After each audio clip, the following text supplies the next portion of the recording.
one. And is it working? Hope so. I think it is. We're live. There we go. Hello, you're watching Tech Flashback, a PC gaming and hardware news live show focused on the biggest stories of the past week. I'm your co-host PC Jack, and as usual, I'm joined by my co-host Jerry of Top 3 Entertainment. But you may notice we have a new face on the show, as we have TechLabUK in the show tonight. So it's going to be a bit of an interesting one with all three of us hanging out, and we'll be getting to know everything about TechLab's channel and what makes his channel so unique and special, and just having a good time to hang out, and get into some topics later on and have a bit of a catch up because we missed last week, which was my bad. I was a bit occupied with work and whatnot, but what can you do? But yeah, hope everyone's doing okay in the chat. How are you guys doing? It's nice to be hanging out with you on stream, all three of us together. I feel like we've been planning this for ages. But it's only just happened now. Yeah, I'm doing pretty good. I'm glad to have another guest on here, so that's pretty awesome. How's your weekend been, bro? Not too bad, It's I kind of didn't get around to doing my video for this week, which is a bit unfortunate. I was just waiting for my Fractal North case to arrive, but it's been delayed till the end of February, which is pretty disappointing. And then I was like, well, I don't have anything prepared, and then also I still got Dead Space to play through, and I was like, I'll just play some Dead Space instead. But anyway, it'll be back on track for next week. I got a lot of videos to do on Returnal as well, so I'm quite excited for that. But yeah, how was your weekend, TechLab? It was a good weekend. Good weekend. Lots of time in the studio. That's kind of like that's your thing now. You're going to be spending a lot more time of it, as you were explaining earlier. But before we get into it, do you want to just like quickly introduce yourself for the chat? So I know some of the chat will obviously be quite familiar with you, but just pretend no one's heard of you yet in here, because you never know if there's someone new. I can see we've got Rugby Gaming in the chat though. But just the floor is yours. Just tell us a bit about yourself before we get into it. Yeah, so obviously the channel's called TechLabUK. No real reason for that name. It's just something we came up with a few years ago. Started the channel really when lockdown started. So, well, it's just after lockdown started. Used to be a big PC gamer about 10, 15 years ago. Kind of got out of it because of how expensive PCs were and things like that, and went into consoles. So this was like the era of the Xbox 360, and when that could compete, I moved to console. Did that for 10, 15 years. Lockdown hit. Thought, what was it that I used to enjoy doing the most? And it was building PCs. So PC gaming is a big part of that, but building PCs is where the fun was really had. So started ordering parts, realized that the industry had changed completely. There's so many cool things out there now, and then was starting to tell a lot of people about, oh, have you seen this, have you seen this? And people started asking me to do videos to show them, and that's technically how the channel started. So I started doing videos and then uploading them to YouTube. A lot of the early videos I wasn't even on camera. It was just me showing people stuff, and then I started to realize that lots of people were watching them. And I thought, you know what, let's just keep this train going. Eventually got to the point where there was a reasonable following there then, asking me to, set up Discords. I had no idea what that was at the time. Set up social media accounts, all that kind of stuff.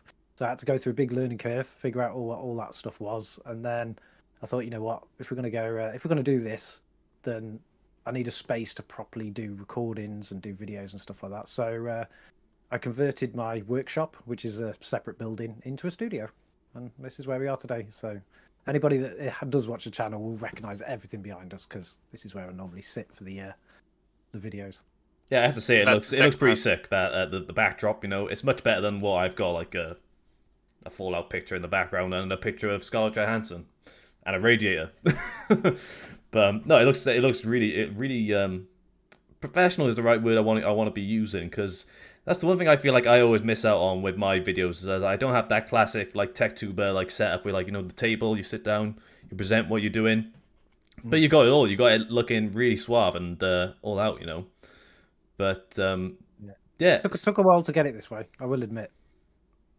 Purely on the basis that you kind of watch your videos back. So I retrospect all of my videos. I'll watch them back, and I'll look for ways of improving, whether it's in things that I say, the content, whether it's the image quality and all that kind of stuff.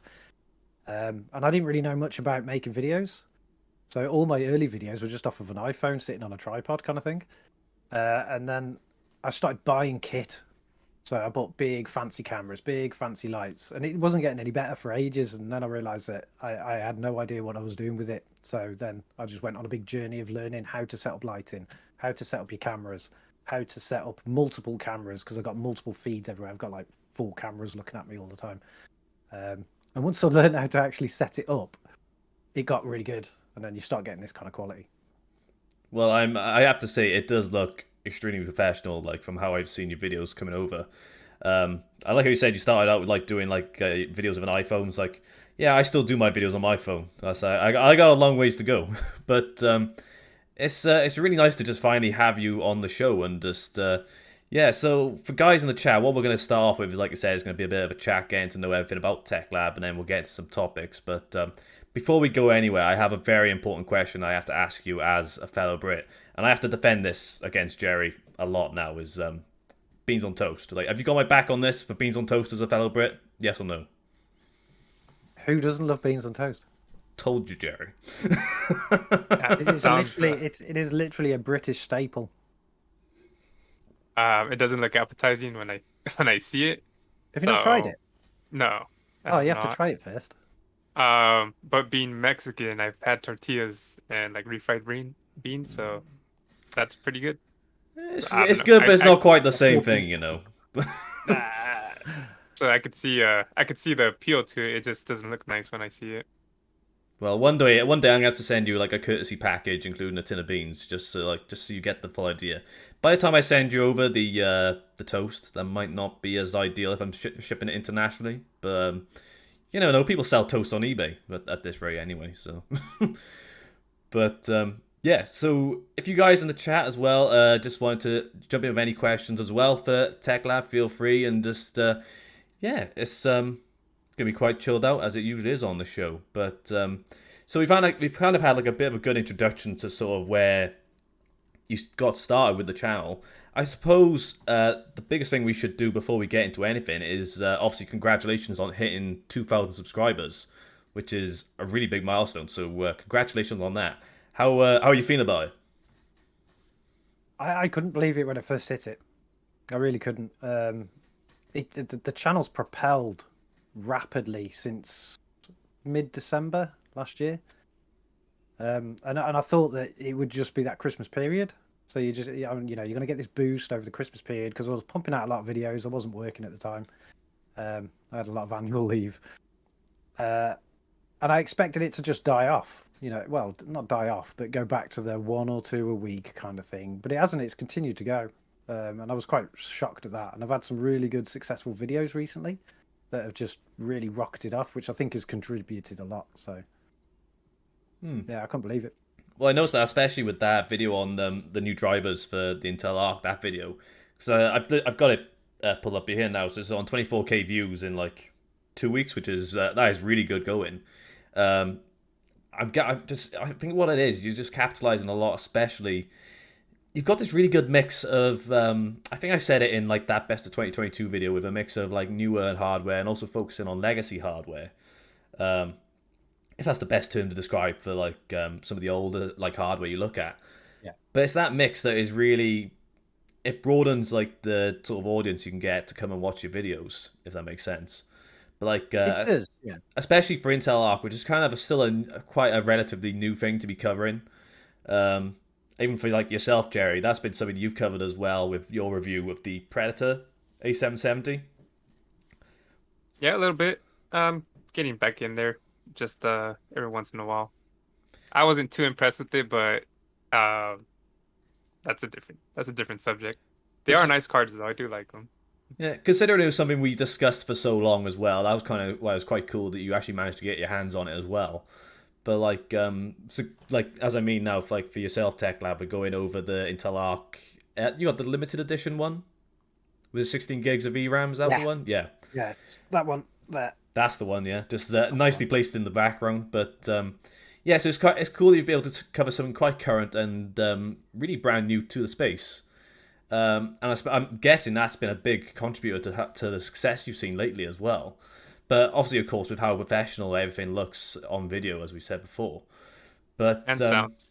and sound as well. That's the one thing I do love as well, is like how good the audio quality is, and especially because I think you told me about the lav mic you use. Is like I'd like to get to something like that because I still feel like stuck behind this little condenser mic, even in my main videos as well. So that production quality on your end is really like up there. So no wonder you're getting that success currently anyway.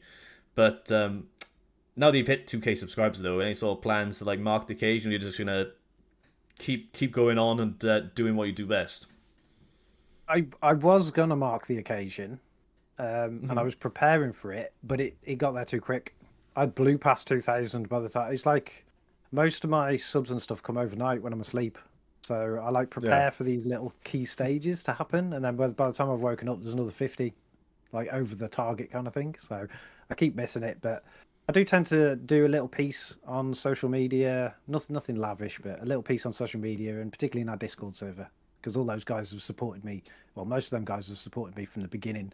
And to be honest, the channel probably wouldn't be where it is if a lot of them guys didn't exist, because they send us so many things, and I think this is the beauty of having the mixture of content. So it's not really a mixture that we aimed to get to at one stage. We were literally just showing things that I find interesting. That's it, kind of thing. And a lot of people told me a year ago or so that I had to find a niche. You're not going to make it on YouTube unless you find a niche and then you repeat it and repeat it and repeat it. And to me, that's just super boring. So I like to mix the content, but my niche really is weird stuff, which is why I got the Arc, because there's so many graphics cards to buy at the time. I could have spent the money that we paid for that, because nobody sends us anything. The companies don't really send us anything, but I could have spent the money buying that card on something way better from AMD at the time. But they're not weird enough. They're like pretty mainstream, and this was just super weird. And I think that does contribute, because you're doing the weird stuff. There is an audience out there that like the weird stuff. So, well, it doesn't have that unique appeal like AMD's like we're quite experienced with what exactly they've been offering, like in terms of GPUs. But it's nice that you've gone for something a bit more unique that a lot of people haven't quite seen as well, especially with Intel Arc. But it kind of leads me to one of the main, like the first questions I was wanting to get into, like based on like some of the stuff you've been discussing now. But what would you say some of your favorite types of videos are to make, generally for the channel? that's an interesting one. I have thought about this recently, actually, because I am now starting to get companies that randomly contact me and go, "Do you want to look at this thing?" And I suppose if I start with the things that I don't like, and not necessarily don't like, but have less interest, I have less interest in it, is reviewing pointless things. So like power supplies, I can't stand reviewing a power supply because there's only so much you can say about them. And particularly when a lot of the companies that contact you are weird brands, no one's going to buy them anyway. So it's kind of like, what am I going to say about this thing? I get a lot of companies reach out to me about mics, and I'm like, what can I say about a mic? Because I'm not big into audio and stuff like that. You know, like headphones. Loads of companies want to send me headphones, and I very rarely use them. I only use them to edit and like live streams like this. I don't really game with a headset or anything like that. The videos that I like the most are when I can be a bit more active and moving.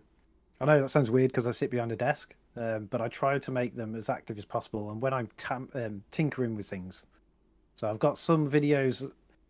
I haven't done as many of these recently because I've been doing a lot of benchmarking, a lot of showing off new systems. But I've got some in the pipeline now where I'm going to be generally playing with older tech, but we're going to be like tearing it down, building it back up again, getting it working when it wasn't, stuff like that. I prefer to do that kind of stuff, the real tinkering.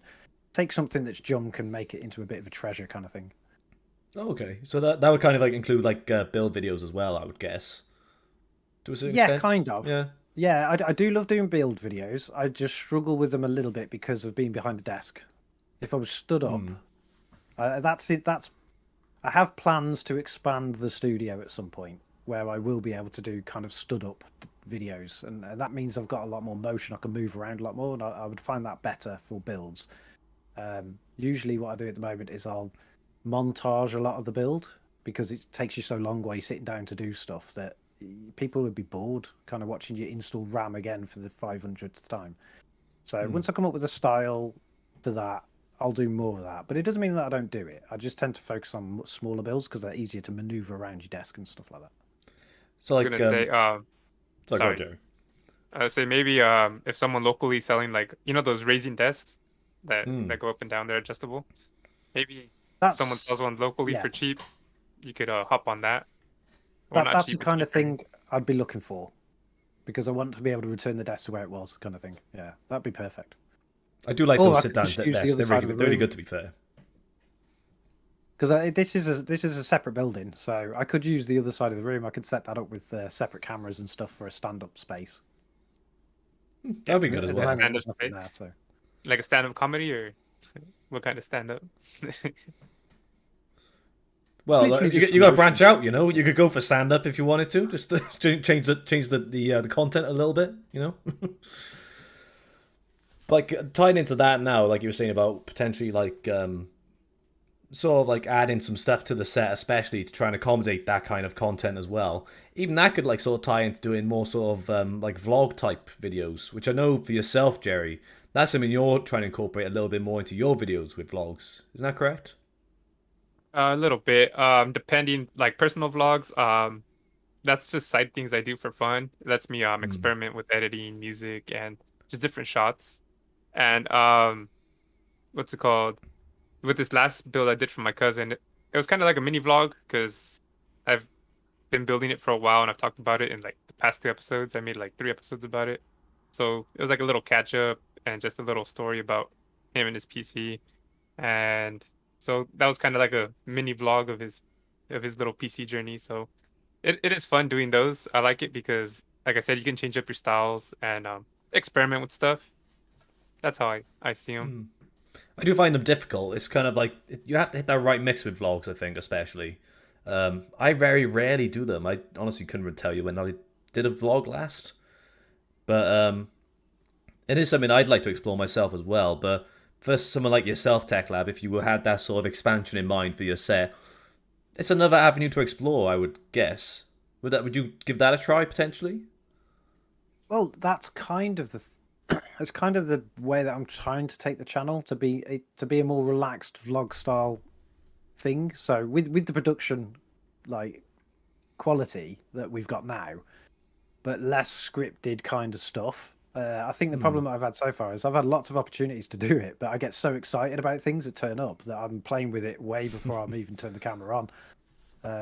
And I think for a lot of the vlog style stuff, you've got to kind of have that surprise on your face. You can't really get it once you've already played with it and you know what it can do, kind of thing. So I need to get Hmm. better at that. And then yeah, but I'm trying to edge the videos that way at the moment. So I've kind of gone away from scripts altogether. I literally have I've got basically next to the monitors. You can't see that over there, but way over there where the big camera is, I've got separate monitors around it, and they actually feed to me like the points that I should be talking about, but there's no detail on it. General Ah, So okay. outline. Yeah. I'm like scripted but not scripted. Like Yeah. sections are, Key points. talk about specifications here, talk Hmm. about this there, but I don't go to the point whereas I used to sit there and write all the scripting out, and I felt that I sounded a bit like a robot, and I was like, nah, I don't like that. Hmm. I still have that There's a lot of struggle editing myself involved. anyway, because the way I've got my sort of film setup is for where my second monitor has my script, and I'm kind of like doing like a paragraph at a time, which is very difficult to do because you have to memorize it and make sure you've kind of not missed anything. Ideally, I would have like a teleprompter, but that's a whole different expense to go into anyway. But if you could do it like you're doing there, like sort of off the cuff, but using those key points to keep you going in the right direction, that's quite a good way to go around it, and it also makes it seem a bit more natural. If that's the right word to I, use. I find it does. Again, you can't predict what viewers really want and stuff. And to be honest, you can't please everybody anyway. I like to when you talk about like what kind of videos do you like doing. I really don't like the videos that I don't enjoy doing, and you can tell if I mean you could go back through my videos and you could probably pinpoint ones where you've gone you didn't enjoy that thing, you didn't want to review that thing, it was just sent to you and you felt like you had to. Um, Could you like give us whether like it's an things like example of the performance type and of thing? Like you don't have to like pin a Don't name the particular brand. company. Don't have to name them, but like just to give us an idea of what that kind of video would be. Like Beans and toast video. like I've had some companies that will say, "Do you want this fancy weird thing?" And we've gone, "Hell yeah, we'll take a weird thing because that's what we're about." And then they'll go, "Well, do a review on this microphone first." And you're like, "What?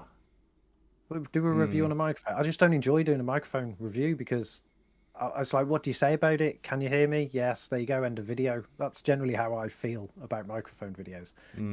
I used to feel similar about coolers because I didn't have the method to test them. But since I've managed to, I get offered so many coolers from companies. It's ridiculous that now I have like proper test beds and benches set up so I can actually run them through the same tests and things like that and can do comparisons. And I kind of enjoy that a little bit more now. But yeah, microphones, headsets, power supplies, I don't like doing any kind of review on them. You'll just see if there's any videos out there where I've done a review on one, how bored I am through it kind of thing. And if I feel like that, I'm sure the viewers seeing it. Other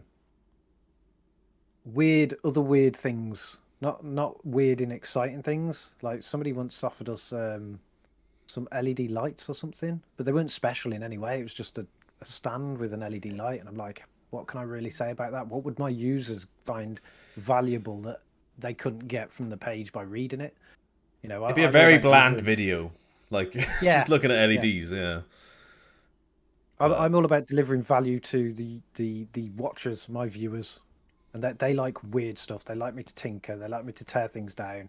And I kind of find the more natural video where I am making mistakes as I go along, and I leave a lot of them in there. They kind of like that stuff because it makes me come across more human. I'm not this one scripted. People used to call it. A lot of the channels out there that do similar, they call like the. Do you remember QVC? They're just sales. Oh right, I see. I remember you mean now. Right, yeah. They're just sales pitches, and I don't want to do that. I don't want people to watch my video for me to sell something. I want them to learn something.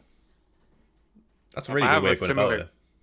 Yeah, I do a similar thing as well with my videos, and like I was telling you guys a little earlier too, I don't go over the top with it just because like I don't have the professional setting, I don't have the craziest equipment, so I'm like, well, I don't really feel like I should be over the top with my delivery, when in reality is like I'm just like everyone else. I'm just your normal tech guy too, US tech lab, I guess, but you know, a little different, but I like it.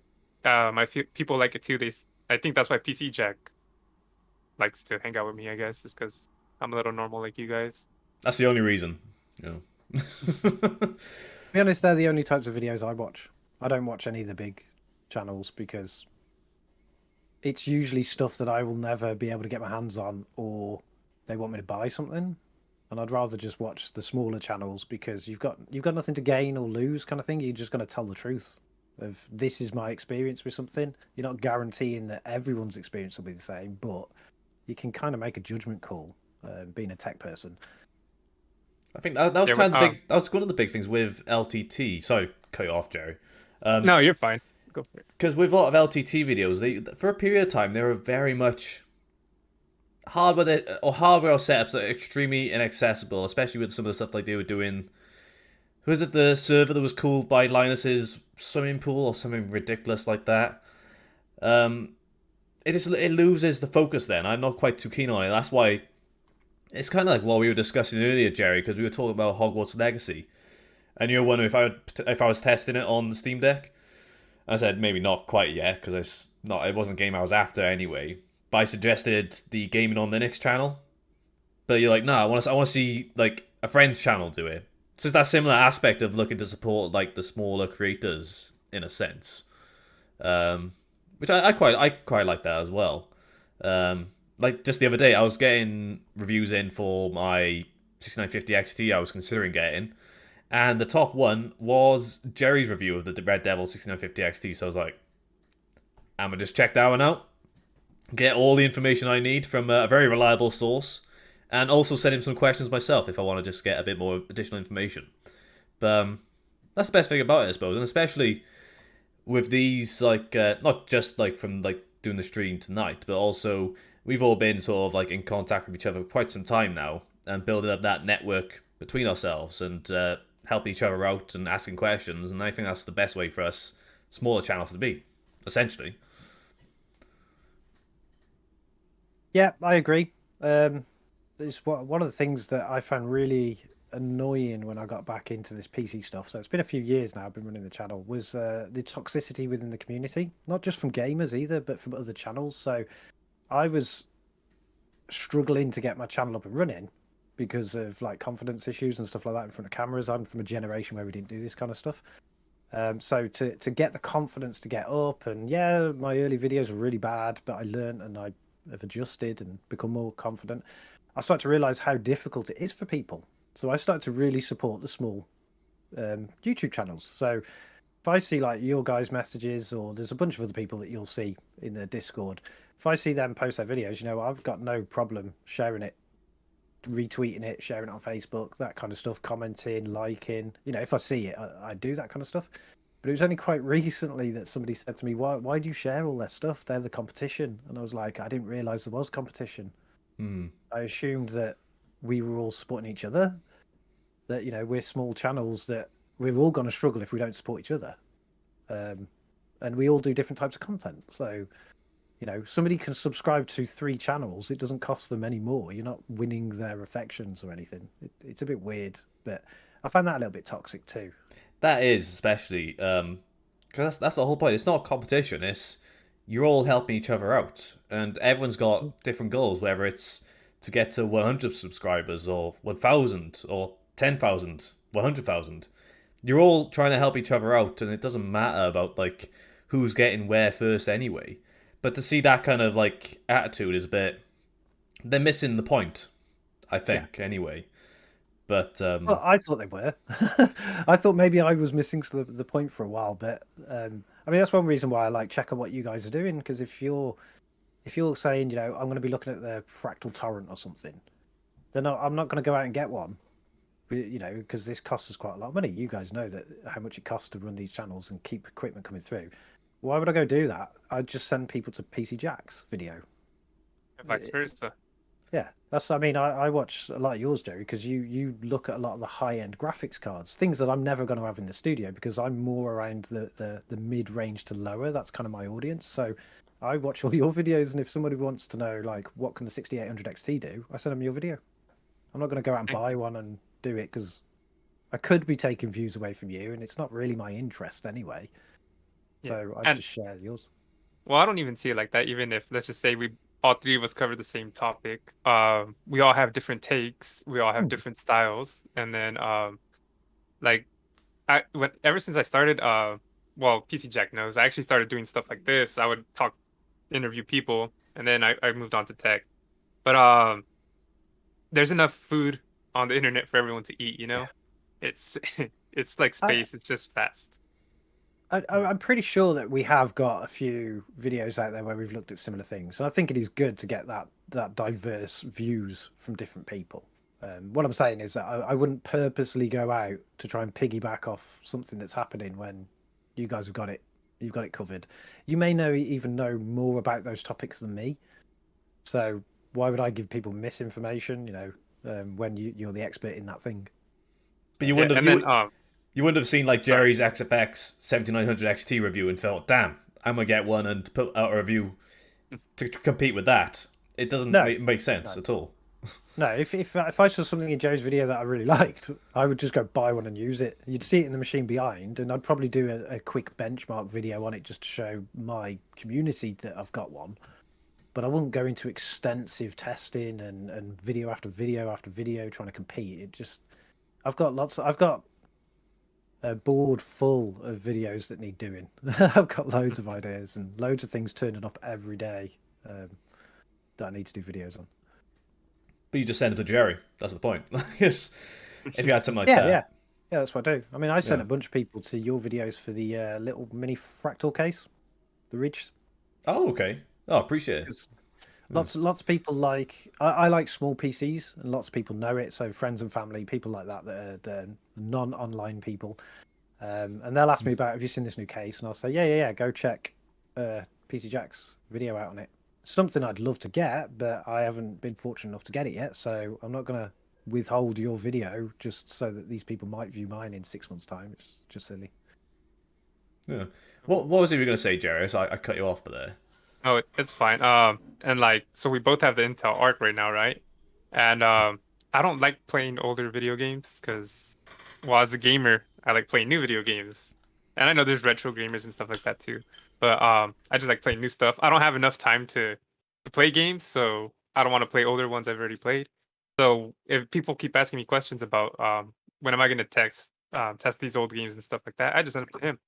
I'm like, man, he just did an update on it on DX11 games, stuff like that. It's like I don't like we all say, we don't have enough time. Well, I think that's your latest video, isn't it, TechLab? Yes, yeah, yes. I think I dropped another one after that, but yeah, in the latest video, for the Arc anyway, we basically tried to answer questions that people kept putting to us. So every time we did an Arc video, you get a lot of haters in your comments. I always do for some reason. Talking rubbish usually, because I'll point out in a video that something's rubbish. This thing doesn't work properly, and then you get loads of people in the comments going, "Oh, why didn't you just mention that it doesn't work?" And I'm like, I clearly did at this time, kind of thing. So I stopped bothering replying to him. But when I get a lot of questions, or statements, not necessarily questions, but you get a lot of people going, "You can't play old games on an Arc." And that's just like the end of their statement. I'm like, no, I'm going to do a video on this because, yes, there are problems, but you can play old games on an Arc. So, again, video tailored to me. I picked games that I generally replay, old games that I replay, because hopefully that's what my audience follow me, because I play those types of games, hopefully. And that's what I tested. Now, you're going to get lots of people in the comments going, why didn't you test this game? And it's like, well, I could try to test 1 million games, but I'm not interested in 999,000 of them. But again, like what Jerry was saying there, when people come and ask me about like Modern Warfare, that kind of stuff, I point them to Jerry's videos because I'm not interested in. Well, I'm not interested, but I don't really play multiplayer games. I haven't for a while. I'm not really interested in Warzone. It looks pretty. I'll give it a go, but I'm not into it. I couldn't tell you the difference if you put like an RX 6600 XT playing Warzone versus an Intel Arc. To me, they just look the same. So don't take advice from me on those types of games.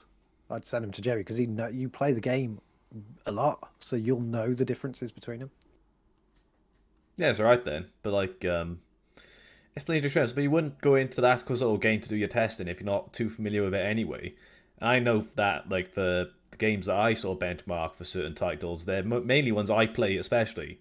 I will test certain ones. Like I remember a while ago, I did benchmark Fortnite, and it's literally the only time I've ever played Fortnite. And I have to say, I got a number one, not a number one. I won a match, and then I never played it ever again. I just tested that one time and played a match, but it's playing to your strengths, because if you go into a title that you're not particularly familiar with, there could be some quirks you're not quite sure on, especially. But it makes sense because the games you look at, especially like the older titles. They were the best ones, to be honest. I'm yet to see a game that's come out in the last 2 years, maybe one or two, but there's not many that come out to the quality of the old ones. In terms of, I like your full rich single player story games that you can just get lost in. That's the kind of game I like. That you can literally, you start playing it and then you end the game and you realise that you've been awake for 25 hours. They don't really make many of them anymore, to be honest. Yeah, a lot of it's all about multiplayer and Which Legacy's out today? I was gonna say we're holding Jerry up. He really want to like do some spells and shit, But no, that's one I could see like a lot of people delve into quite highly, especially as like a single player. Would you describe it as an RPG, Jerry? I would say so. I'm not too sure. I guess kinda. Yeah. Open world adventure. I did see. Yeah, it is RPG. You're right. Yeah, I did see some memes on like Instagram saying like the only thing people are going to do in that is cast that Avada Kedavra spell repeatedly. That's all you'll hear is just people doing that over and over again. But I'll be interested to see if that's any good or not. But like I rely on I'd rely on Jerry in that case because that's the title he's interested in playing himself. And once I've got my my input from Jerry, I'd be able to form my own sort of opinion on whether I'd go and test that myself as well. Then, but yeah, before we get into some other questions, I just thought we'd pick up on the chat as it's been a while. We're not forgetting about you guys, but what we got? Rugby 187 Gaming, beans and cheese on toast, bit of Worcester. I can never pronounce it. Worcester.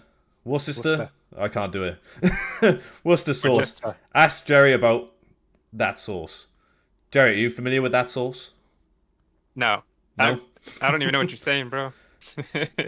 Worcester sauce. I can barely pronounce it. It's really Worcester. If it has the word worse in it, I don't really want it. I don't know. It doesn't sound like Jerry's that familiar with it anyway, but then... We'll send you an affiliate link to some later. That'd be pretty good. If they wanted to sponsor us, like I'd happily accept. Maybe we could get in touch with Heinz, see if they're keen. You can't even pronounce it. No, not them. I'd go for Heinz instead. You know, like I big up your beans quite a lot to my American friend, and we need that support. You know.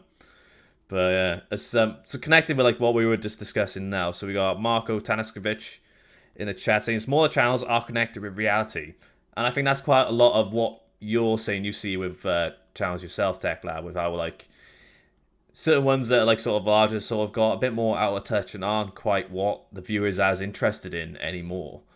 Yeah, some of it comes down to realistic expectations as well. So what I found, a lot of my viewers, when they join Discord and we then have like off the cuff chats, they're watching these videos out there where they're benching an Intel Arc or something, and they're getting insane amounts of frames and stuff like this, whatever the graphics card is, and nobody else can replicate it.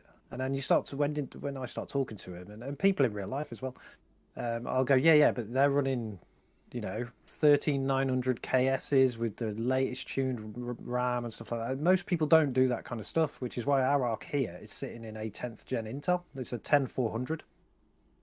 And we did that on purpose because it's pretty average. So we give this is what an average user that's kind of on that boundary of rebar and all that kind of stuff, that's the experience they're going to get. We don't hide the fact that the machine's only got 16 gig RAM, which most people have. It's not finely tuned to the nth degree. It's got this basic XMP turned on. That's pretty much it. And a 10400F is not like an insane CPU, but it's keeping up. I mean, it's streaming us now, so it's working. It's doing all right there. Yeah.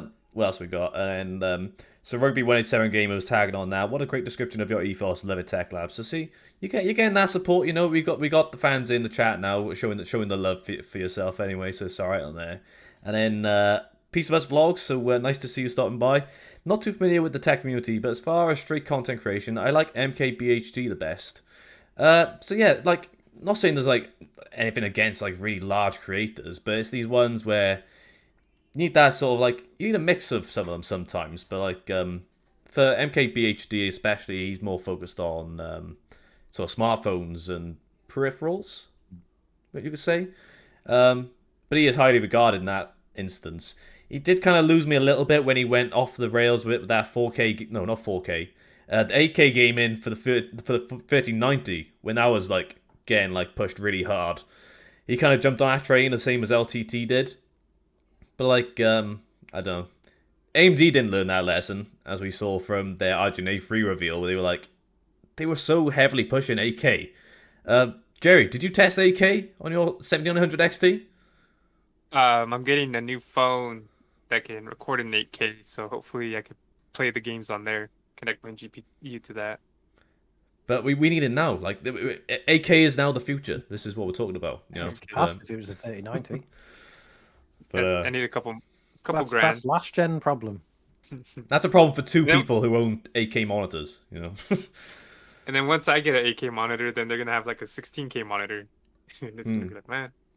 I do think it's pretty amazing. I mean, I get a lot of comments from people on my videos that go like, "Why are you still benching at 1080p?" So sometimes, if the card's high enough end, I'll do 1440 and 1080.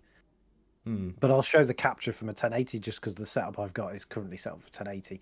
But I get a lot of people who go, "Oh, you should be at 4K now. Just do 4K. Just do 4K." And then the other half of the people are people that are messaging me going, "I'm still running at 720. That's all I've got." So it's quite a weird connection, so I still sit there at 1080 in the middle and go, that's pretty much what most people that are watching my channel are gaming at. You know, there's quite a few that are probably going into the 1440p range now, but even their graphics cards are starting to struggle with it because, I mean, a lot of people still haven't had an upgrade for a while because of the price. Yeah, but you only got to look at the Steam hardware survey and see that most people are playing at 1080p anyway, and that kind of indicates what's sort of representative across the board for most users currently anyway.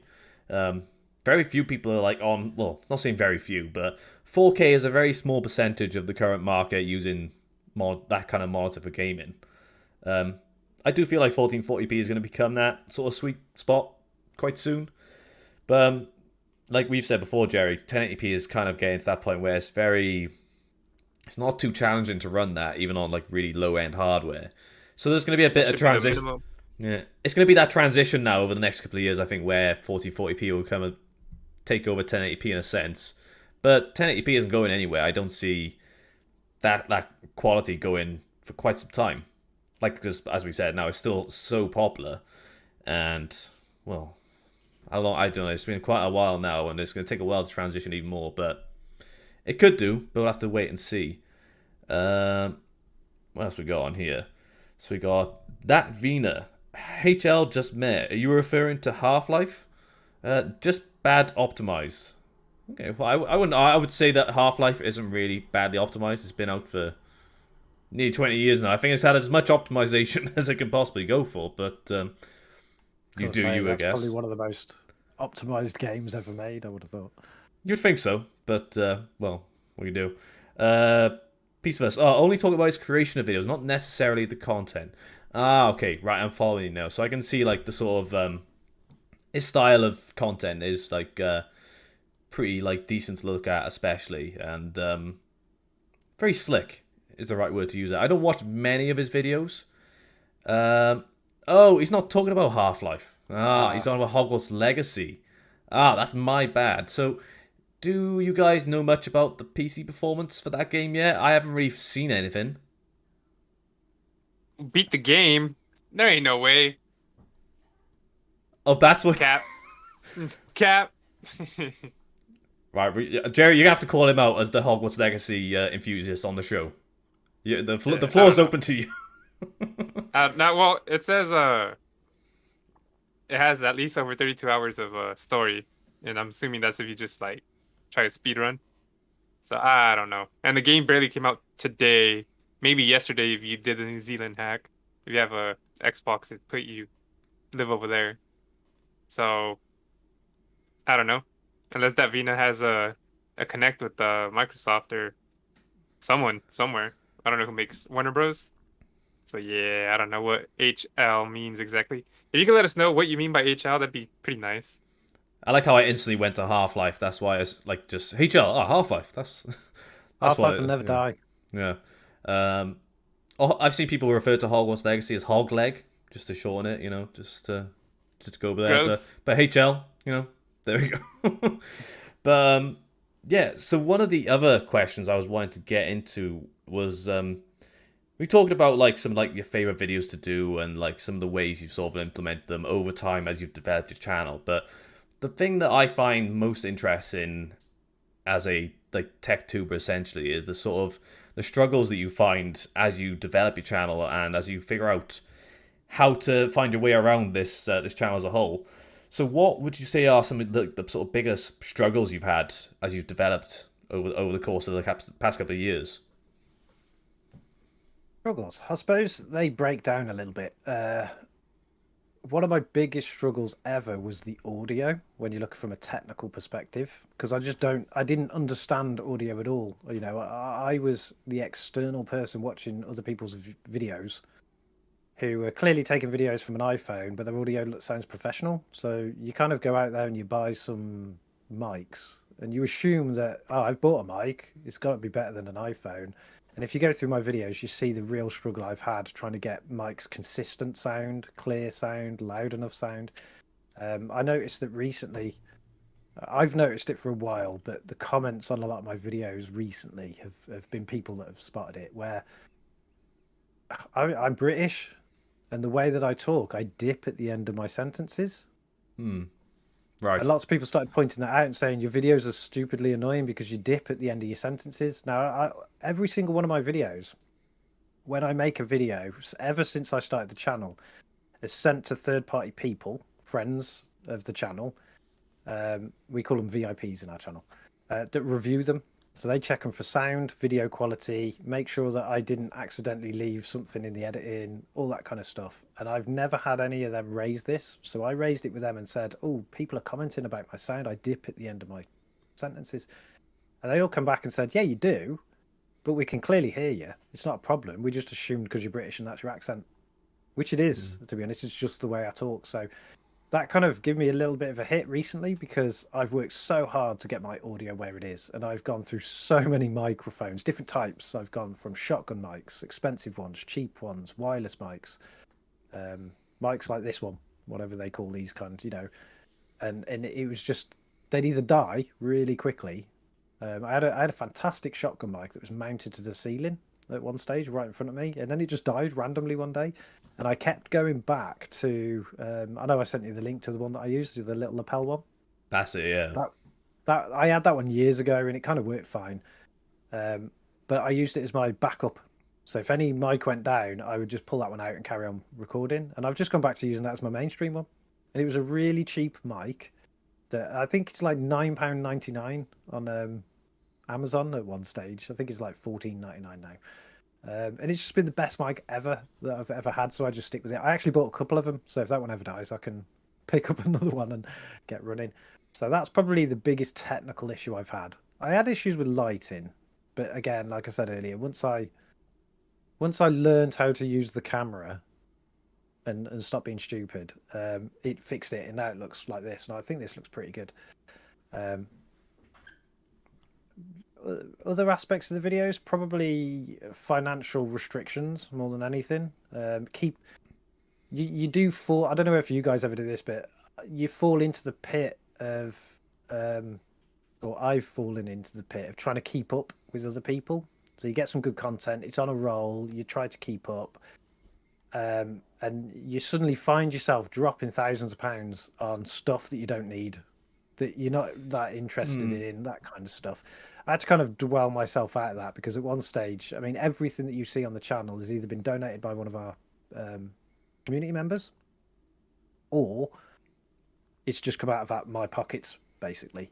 And it's not a cheap game. Like you guys nodded at it when I said it earlier. It's not a cheap game anymore. This is why we don't have 3090s sitting around, because you've got to balance your content. What is the price of a 4080 now? Like £1,000 plus. I think so. Something like that for us. What you have to balance it, don't you? What kind of content and what my audience going to get out of me buying a 4080 compared to, in my instance, my audience like the little weird stuff. Do you know how much little weird stuff you can buy off eBay for the price of a 4080? So I find that's difficult sometimes, particularly when I start getting feedback on videos that'll start suddenly going, your bench and rig's not fast enough. You're bottlenecking on your CPUs all the time. And then you start looking for the next one. And you're out there going, well, if I'm going to buy another CPU, I might as well go for the latest platform. And by the time you finish that, it's like 700 quid. And you've not bought anything yet. And a lot of that is also stuff that people don't see. So there's a hell of a lot in this studio right now that people don't see. But it doesn't mean it doesn't exist. I've got 3 benching systems just sat over there, sitting on the side now, getting ready to bench stuff. That's 3 motherboards, 3 processors, 3 sets of memory. I run all my motherboards with like a small NVMe for the OS, and then I slap a terabyte on for games and stuff like that. It's just the pattern I go on all my motherboards. So there's 6 NVMe drives sitting on them boards, and that can be a struggle sometimes. Oh yeah, I think you want to step in, Jerry. Okay, I was gonna ask real quick. You said bottleneck. I kind of wanted to know what's your opinion on that word, and then you also said there's a bunch of stuff going on that people can't see. You're wearing pants, right? Yeah. Okay. Clear that up. Bottleneck. I don't know what they're talking about sometimes, to be honest. Sometimes in a video that I'm doing, when it's like a weird graphics card usually when it's like an old CPU. I get this mostly when it's an old CPU. I'm testing some old rubbish FX thing, and I just am really super interested in, can this thing actually game? That's the question. Can you game on an FX chip? You've probably seen the videos that I've done that recently. Yeah, I was gonna say go check it out if you guys are interested. Yeah, and I'll slap what's the fastest graphics card that I've got in an attempt to not bottleneck it. Right, so I'll slap in the RX 6600 or the ARC or something like that, and I'll do the video. And I've kind of answered the question, yes or no, you can game on an old FX chip. But the amount of comments you get from people going, that CPU is bottlenecked, that's unfair. And you're like, yeah, but that's not the video. I'm not saying what's the maximum that it can do. I'm saying I have a target of 1080p 60 frames per second. Can I hit that? Which I think is reasonable gaming settings and a decent experience for anyone that is literally buying an FX chip. You know, they're not going to expect 4K. And it'll hit it with the graphics card I've got, and I'll go, yeah, you can game on an FX chip, you can get 1080p 60 FPS. But then you get a lot of people comment going, the CPU is bottlenecking, it's not fair. And you're like, well, yeah, but that wasn't the point of the video. But then that does, in the back of your mind, start making you go, right, okay, I need to go and buy a faster graphics card. I need something big in the studio so that people stop commenting those weird things. And luckily, I've got such a fantastic community that's been built up in Discord that I will go and relay a lot of these messages to them and go, what do you guys think? Because people are commenting this, and they'll always come back and go, no, you do what you want to do. We loved the video. We understood what you were doing, what you achieved on it, what the results were, and we get it. It was cool. So just ignore the haters online. So I think it's one of the things that I've struggled to get used to. If that's still answering your question, PC Jack, is the haters on YouTube. I don't understand why people. I mean, I posted this on Twitter the other day. Somebody, I don't know who it was, some random Twitter account posted, when was the last time you put a thumbs down on a video? I saw this. And I replied to it and said, never. Because I guarantee you most of the people, I mean, I was one whole stage last year where for 6 months, whenever I dropped a video, within a minute of it being published, I got a thumbs down. Now, somebody said somebody was targeting me doing that on purpose, because it was literally first minute thumbs down. And that's what I said to him on Twitter, that I will never put thumbs down, because if I don't like the video, I just move on. I feel like a thumbs down takes effort, though. Do you know what I mean? Well, it kind of does. I don't know what they're trying to prove with it, but I kind of realize the effort. Like, even you guys were doing this way before I was, and I realized the amount of confidence and effort it takes for you to get up in front of this camera and repeat the same thing over and over and over again, which nobody sees because you edit it out. But you're sat there repeating and making mistakes, and you get frustrated and you get angry with yourself, and then you'll do it again and again and again. So people see a 10-minute video, but they don't realize that you've been filming for 5 hours to just then cut most of it out, just so that somebody will watch it, because they're not going to watch an hour's worth.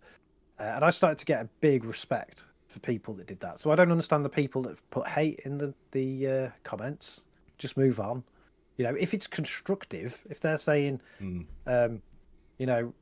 we can't read your graph when it comes up, great, I need to know that, right? Because then I'll make my graphs bigger. That's fine. But when they just come on and go, you're crap, and you go, yeah, thanks for that, that's weird, and thanks for the thumbs down, so the algorithm now thinks I'm rubbish, when you clearly had some other motive around this.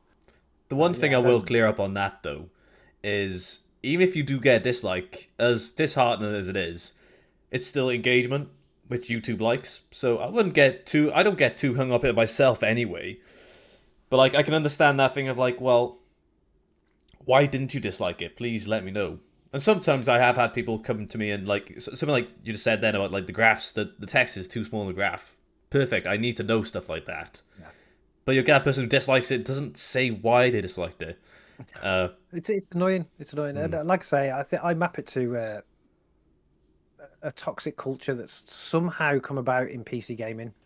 I'm sure it exists in consoles as well, maybe, but there's probably less to argue about and compete on with a console, because each console's the same. But it's one of the things that I found really hard to come into, particularly coming back into PC gaming, because I remember a generation, an era, because I'm probably older than you guys.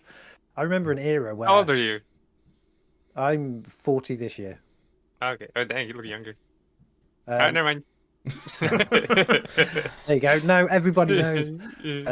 I've been called old, but I didn't think I look old. But anyway, so somebody called me a boomer or something on Twitter once, and I was like, I don't really get what that meant, which probably means okay, I was gonna say, yeah, I think that kind of means you are a boomer. Then. I mean, I remember a time. I mean, I remember the time of LAN parties. Do you remember that? Like literally, you didn't really play online. PC gaming online was kind of done, but it wasn't the mainstream. Your mainstream, if you wanted to play online, was go to a LAN party. So here in the UK, we had. You'll probably know these, Jack. The Insomniac. They used to call them the I series. I'm not particularly familiar with that myself. No. Right. So they used to do the I series LANs. They were massive. They used to have like 2,000, 4,000, whatever. They were bigger as time went on. Big, massive LANs, and 4,000 people would go to some kind of stadium somewhere, take your PCs, bring your own PC, play games with other people, have tournaments, stuff like that, generally. And I can remember going to those events, you know, taking your PC along, and you'd have somebody in an opposing team, because you would have a team against a team. You went as a team. If you were in a tournament, you'd have somebody on like the opposing team, computer would break, memory would just die. You could just random things, and the other team would actually just start digging through their boxes to find memory to get them back up and running. That was the culture that I remember from PC gaming. Nobody competed on hardware. There was never this mine's better than yours. You need this, you need that. You know, if you had a discussion with somebody about hardware, what have you got on your machine, and you said something was really rubbish, they'd be like, no way, that's awesome. Because you're a PC gamer, we're all in it together, it doesn't matter what you've got, kind of thing. It was all about the games, but now you do get a lot of people, and this is where it kind of relates to the YouTube thing, that'll come on and go. I mean, I've been called poor so many times in my comments on YouTube because I'm benchmarking like this really old graphics card, which is the point of the video, and they'll go, oh, you need to be wealthier and get a better graphics card, and I'm like, this isn't literally my graphics card, it's just one I found in a box that I'm benchmarking. I get that all the time on Twitter as well. What's this elitism that's quite like ravenous at the moment in the PC community? Especially when, like, because I know for me and you, Jerry, we've talked about sort of like the way we like to look at budgets for systems. And I quite appreciate the lower end, not lower end, but like the sort of mid-range budget where you've got a pretty set budget and you're squeezing as much performance as possible into that budget, whether it's like £500, £1,000. Once you get to that point where you're in the sort of high end, like £2,000, £3,000 plus, you're not really focusing on the hardware so much. It's more so, I just want to pay for the most expensive component because it's the most expensive and it's going to be the best. So it's less thought that's put into it, and it's just going along with what is the flagship at the time. And it's a very easy trap for a lot of people to fall into, but that's why I'm really excited for this, like, the next gen of GPUs, which has been a bit hit or miss lately, but more so as we start to transition to these, like, lower end, less expensive SKUs, essentially. Supposedly. This is kind of like, we nearly had got there last gen, but it was such a drag to get there, and we didn't really get to where I would consider it to be as sort of as decent as it was like in past generations. Like, I still stand by the fact that one of my favorite GPUs of all time is the RX 580, because that just endured for such a long time and became probably a staple of the lower end, like, or entry level market for gamers. But we're not seeing that lately. And it's this big focus on the flagships, like we see with like the 4090 or the 7900 XTX, which is great and all. It's great to see this performance just going higher and higher, but it's justifying that performance wherever you can make the most of it. Because I still find it funny people who buy cards like the 4080 and they're playing a 1080p 60 hertz. It's like, well, why did you buy it? Like, what? You're kind of missing the point there. You know, you could have like just got it much cheaper. That's a bottleneck right there. People forget about monitors being a bottleneck sometimes. You know, it's like it's just not a consideration a lot of people have, and they'll just like they'll go into it and say, "Oh, I just want to go for the best GPU, the best CPU," and not much else thought into it really, which is it is what it is, I suppose. But it's just a bit disappointing to see the PC gaming community going in that way, really. But yeah, it's just me venting a little bit, but Yeah, don't get me started. Yeah, but yeah. So I'd say since we're talking about old video games and how we used to game and boomer moments, I remember playing when Halo originally came out. We went on like a 3-hour road trip, and we had a TV, a small TV in the back of the SUV, and we had four split screen on Halo.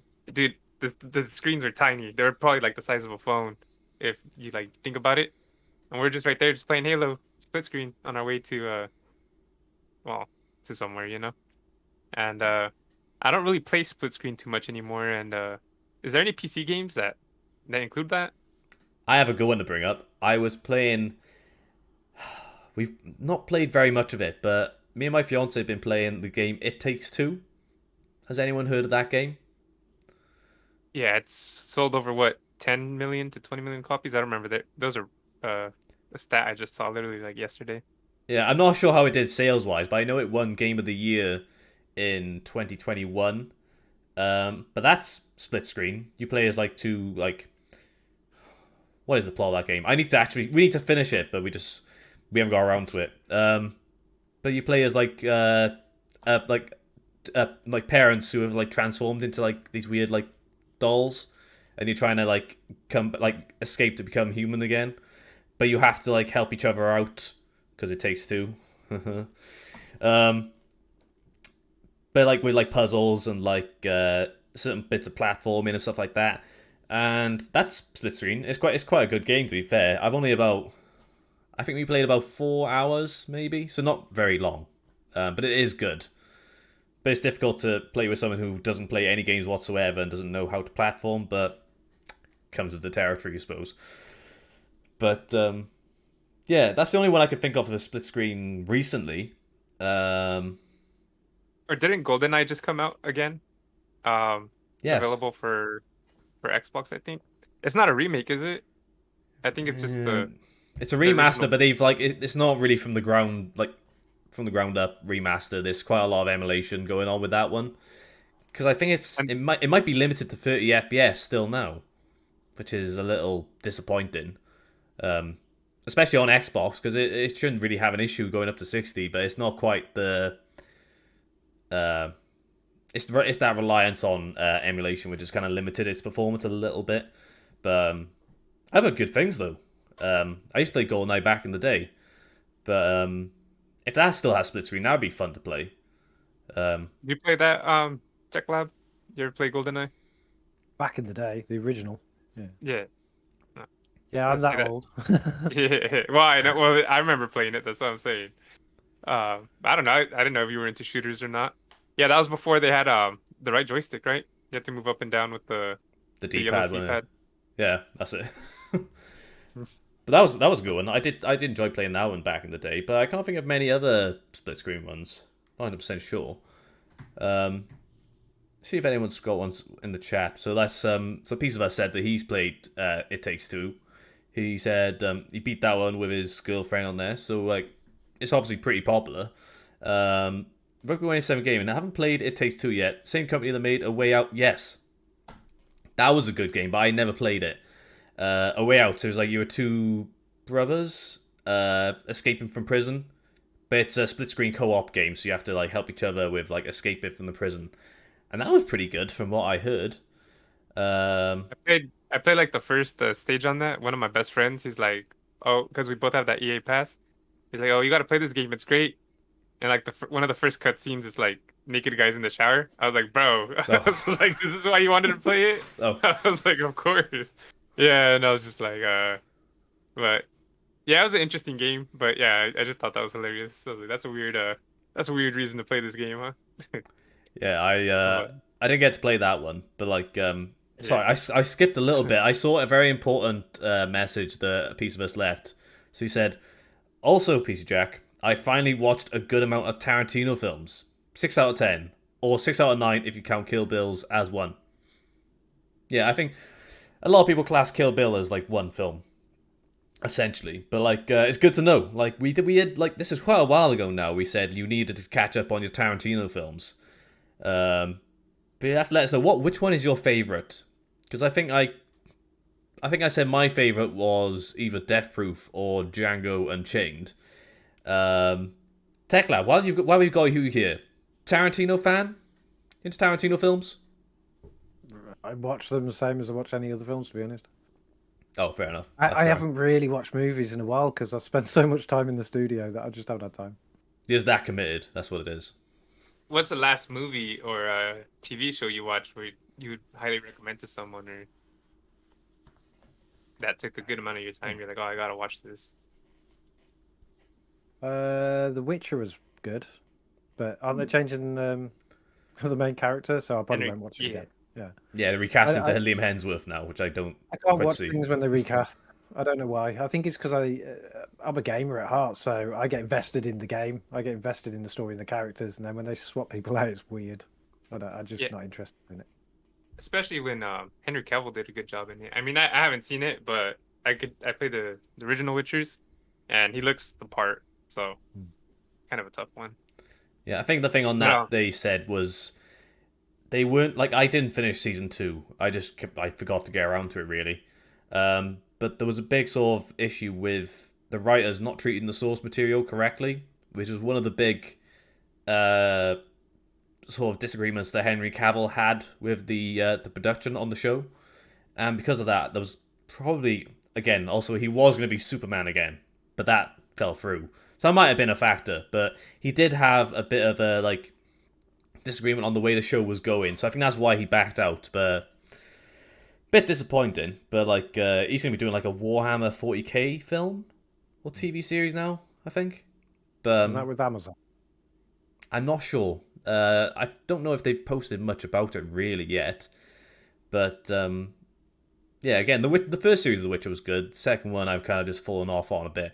But what about have you thought about checking out The Last of Us? Because obviously that's quite popular at the moment. I'll watch it when I get time, to be honest. I did love the game. I know we're going to talk about that later at some point. A little bit, yeah. Yeah. And it looks good for what I've seen, kind of thing. But Yeah. Is it being released weekly or something at the moment? Yeah, it's on a weekly thing at the moment, yeah. That's probably why I haven't then, because I want to binge. I might be old, but I love binging. I don't like getting into the end and then having to wait a week. I like that, I spent but my then whole life waiting a week for films and programs. I like that, but then I do like the weekly format because it makes it this a bit more of an event. And me and Jerry had this quite a lot with House of the Dragon, and we didn't go into it each week on the show because spoilers for everyone. But it's that event, isn't it? The first episode comes out, and then there's people talking about it online, and then the memes come out because something ridiculous happened or stuff like that. And it's a similar thing with The Last of Us, I find, which I think HBO themselves are quite renowned for creating that what do they call it? It's that I'm gonna butcher the saying now. The water fountain talk at the office when you come to stuff like that. But yeah, I definitely think The Last of Us is a really good adaptation at the moment if you're looking for something to watch. But yeah, you could wait for it to come out fully and then just binge through the whole thing in I think it'll be done by the beginning of March. But yeah, that's another good one on there. Okay, so Piece of Us has clarified on here some of the films he's referring to. So the ones he likes. He said so. Worst to best so far. So Kill Bill Volume 1. Okay, I like Kill Bill Volume 1. I quite like those ones. So he rated those the worst, Kill Bill Volume 1 and 2. Death Proof, Jackie Brown, Reservoir Dogs, Pulp Fiction. Okay, I can see Pulp Fiction why that's up there in the top, but Death Proof's underrated, man. I love that one. Have any of you guys seen Death Proof? Yeah, I think it's one of my least favorites. It is a bit of a weird one, but I don't know. Something about Kurt Russell driving around in a stunt car is a bit interesting to see for me. Then Rugby187 Gamer said he's got some on here now. So his favorite Tarantino films are Kill Bill Volume 1, Reservoir Dogs, and Once Upon a Time in Hollywood. Once Upon a Time in Hollywood has the weirdest ending to film I've ever seen. I'm not going to spoil it, but it just is bizarre. The end of that film. But yeah. I'm glad that Piece of Us finally got into some Tarantino, and I'm sure that was from some reinforcement from yourself, Jerry, to get him to watch those. Am I wrong? Well, he told me he was planning to eventually watch them. And so yeah, I did give him a little push because he likes to do a little dive in like directors, like Christopher Nolan. He went on a little Christopher Nolan run, watched all those, and I told him, well, you got to watch Tarantino, man. Hmm. Some of my favorite movies are from him.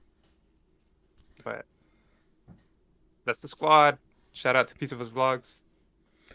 Well, it's glad to see him stopping by and sharing the news that he finally got into it. But Oh, and yeah, his PC's coming today, so I and think his he's PC. just trying to What, find the what time what's he doing here? He should be playing some games.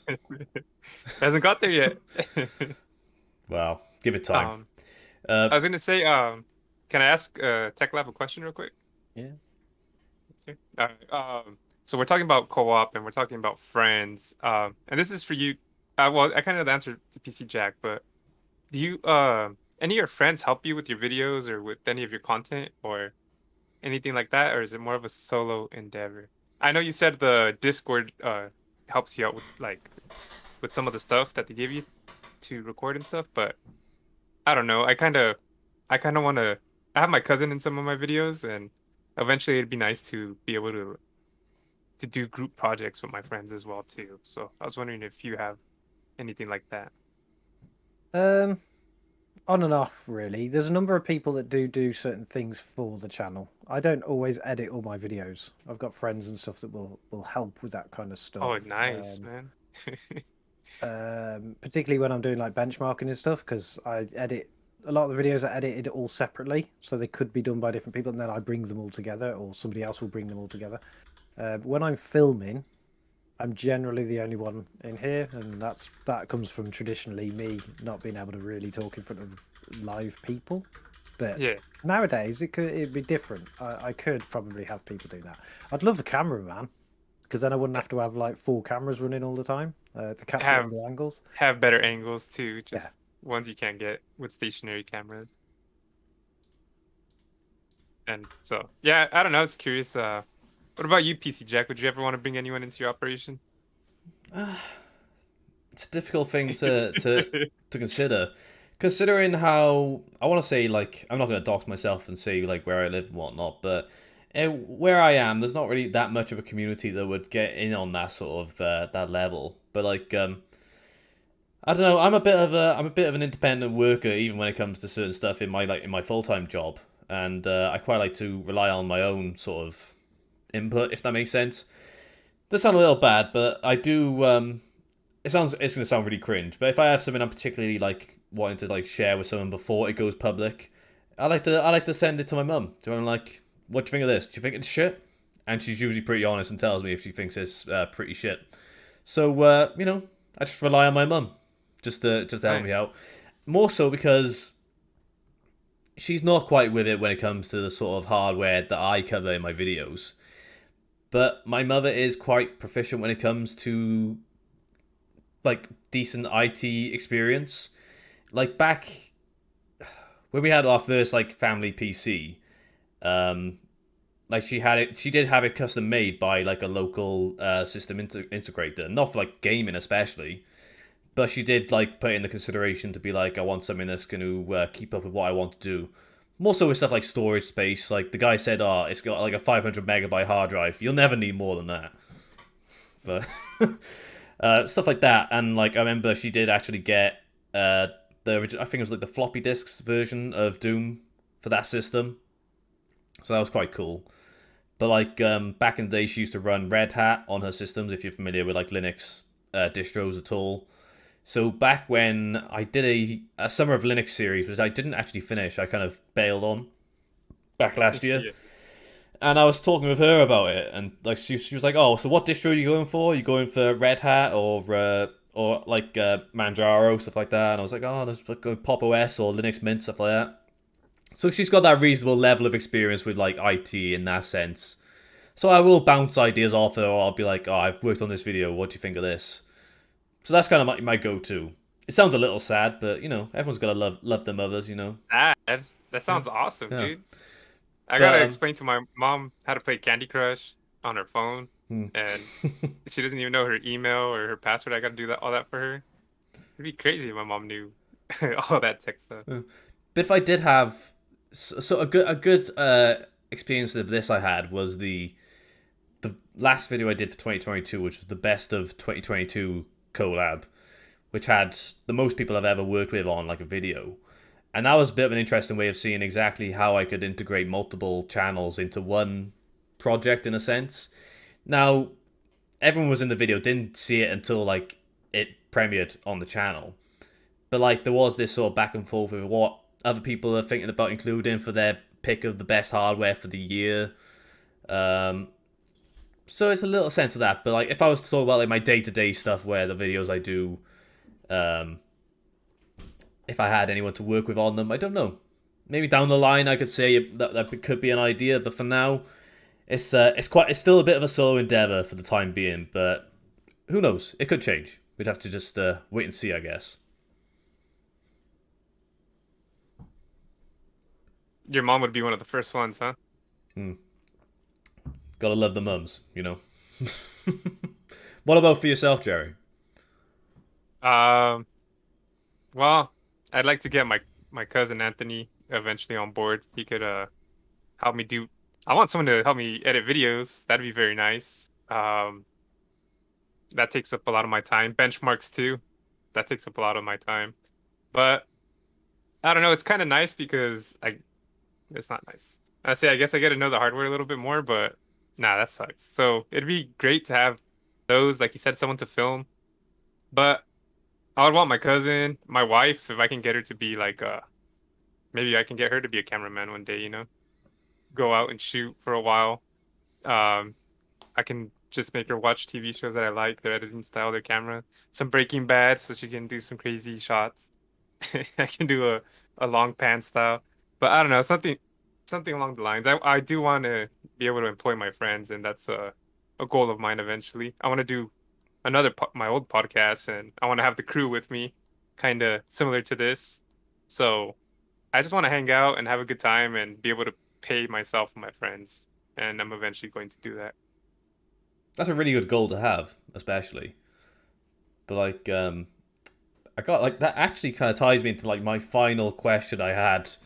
I had a couple of questions lined up in my notes, so I'm going to go for the last one I had, which is for yourself, TechLab, but like, I'll ask yourself, Jerry, as well, because I'm curious to know what everyone's got different goals for the kind of things they want to do, but as we're going into, we're still quite early in the year now, so we'll start with TechLab. So what are your goals for the rest of 2023 now? Goals for the channel. Probably the same goals that I've had from once I started taking the channel seriously. So it's just consistent growth. So I don't want it to go boom overnight, because I do have stages where videos will go boom overnight or the subs will go boom overnight, and I can't tell why, and that's where I really get confused, because it's like, what caused that to happen? I like consistent growth of the channel. Would the channel make money eventually? I don't really know. I mean, the channel is monetized, and we could have been monetized a long time ago, but I never even turned it on. I only turned it on because lots of people were telling me, turn it on, turn it on, turn it on, turn it on.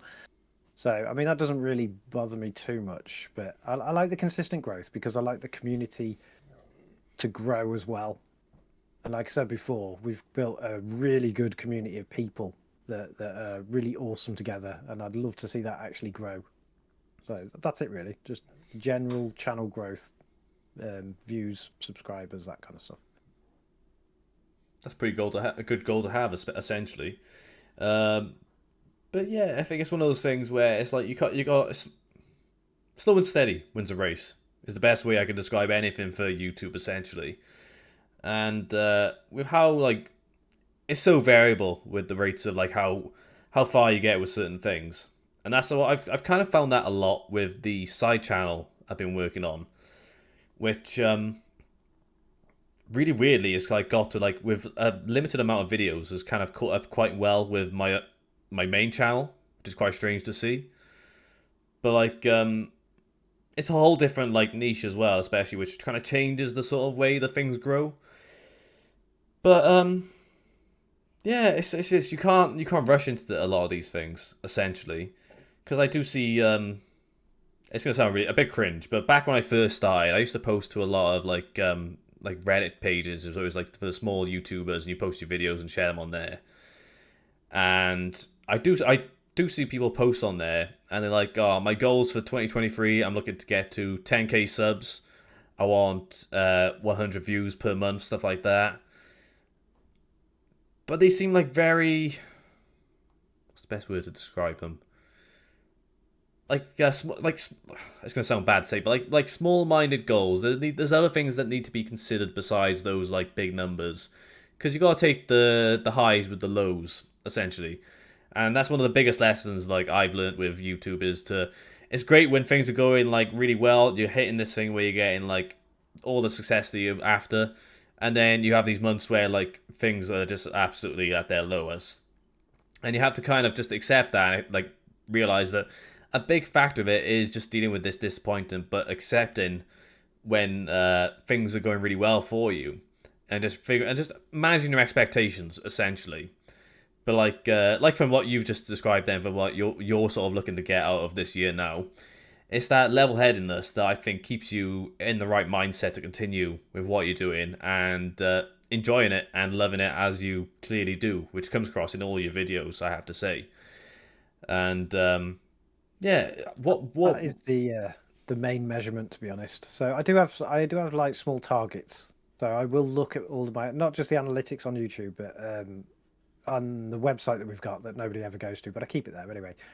We do track a lot of metrics across all the social platforms and things like that. And I do have small targets. So my target for this year in general was to get to 2,000 subscribers. I had a target for the first quarter of the year to, I think it was like get to 1,600 or something like that. No, get to 1,700 because we got to 1,600 on Christmas Day. But obviously we blew past that target already. We blew past the year target, so they don't really make that much sense and don't translate as much to me in terms of building what I want to build. So I generally look at things like, is our Discord community growing? Are people feeding back in Discord and other channels that they like the videos, that we're going in the right direction? And that's the kind of, it's less tangible, but that's the kind of stuff I look for. That's a pretty good way of going about it, though. But they're the goals that I think help you get the most out of the community that you've helped create, essentially. I say help create, you have created, basically. It's based around your identity, essentially, with the channel. And it's a really decent goal to have, because that's been one of my favourite things myself. And I'm guessing it's going to be something that Jerry would agree with as well, is the amount of people that you're sort of like engaging with on a daily basis. Like all the guys that are hanging out in the chat right now. These are people that we talk to on like a daily basis on Discord, or they pop up in the comments on YouTube, or we're hanging out on Twitter. And I think that's honestly the best thing that's come out of doing anything with YouTube, essentially. Would you find that the same for yourself, Jerry, as well, with the Discord and like all the other people that engage with you across multiple platforms? I like it because like you said, all the engagement is great, but I like waking up and then I see that I have some YouTube comments. And I like seeing that they're from different people. And whether they're the same questions or different questions, I just like the fact that people are watching my stuff and they actually are learning stuff. Or like you said earlier, sometimes it seems like they don't even watch it and they just ask like a question that was already answered, which I'll throw a timestamp. Instead of giving them a smart response, I'll just throw a timestamp. Hopefully that'll make them watch it. And I just think it's great. I've been having fun so far with the engagement. Like you said, I get to hang out with you guys. I get to meet people that are cool, like Rugby, Fionor Noldor, your member, what was his name? Marco. Sorry, guy. Marco. I remember you from last week. I just couldn't remember your name. It's a long one. But so I get to hang out with you guys. I get to learn what you guys do, and it helps me because I get to see why people like you guys and what I can work on myself. Not just for my videos, but in life. So, one thing I'm truly jealous of you guys is your audio. Well, I tried to help you. I sent you a microphone, you know, as like a sort of courtesy gift, you know. It's helping out. I And then generally found, Jerry, that it wasn't the mic that was at fault. It was how I was capturing the sound. okay, so it's my fault. No, no, no. Nah, I just kidding. I'm just kidding. No, I don't care. No. No, I agree. It is a little bit of my mic though, because some of it's from my phone. And anyways, I got COVID, and that kind of my throat kind of never's been the same. I feel like it kind of affected my vocal cords, so that sucks. But anyways, like I said, I just really appreciate the engagement, and one of my favorite things about this too is I like my videos. At the end of the day, like you said, it's not about the monetization, but I just like my videos, and I'm just happy that they're able to help people. Oh yeah, especially That, like you post it. I do see Jerry posting a lot of links for like the deals you found for like GPUs, especially on your community tab.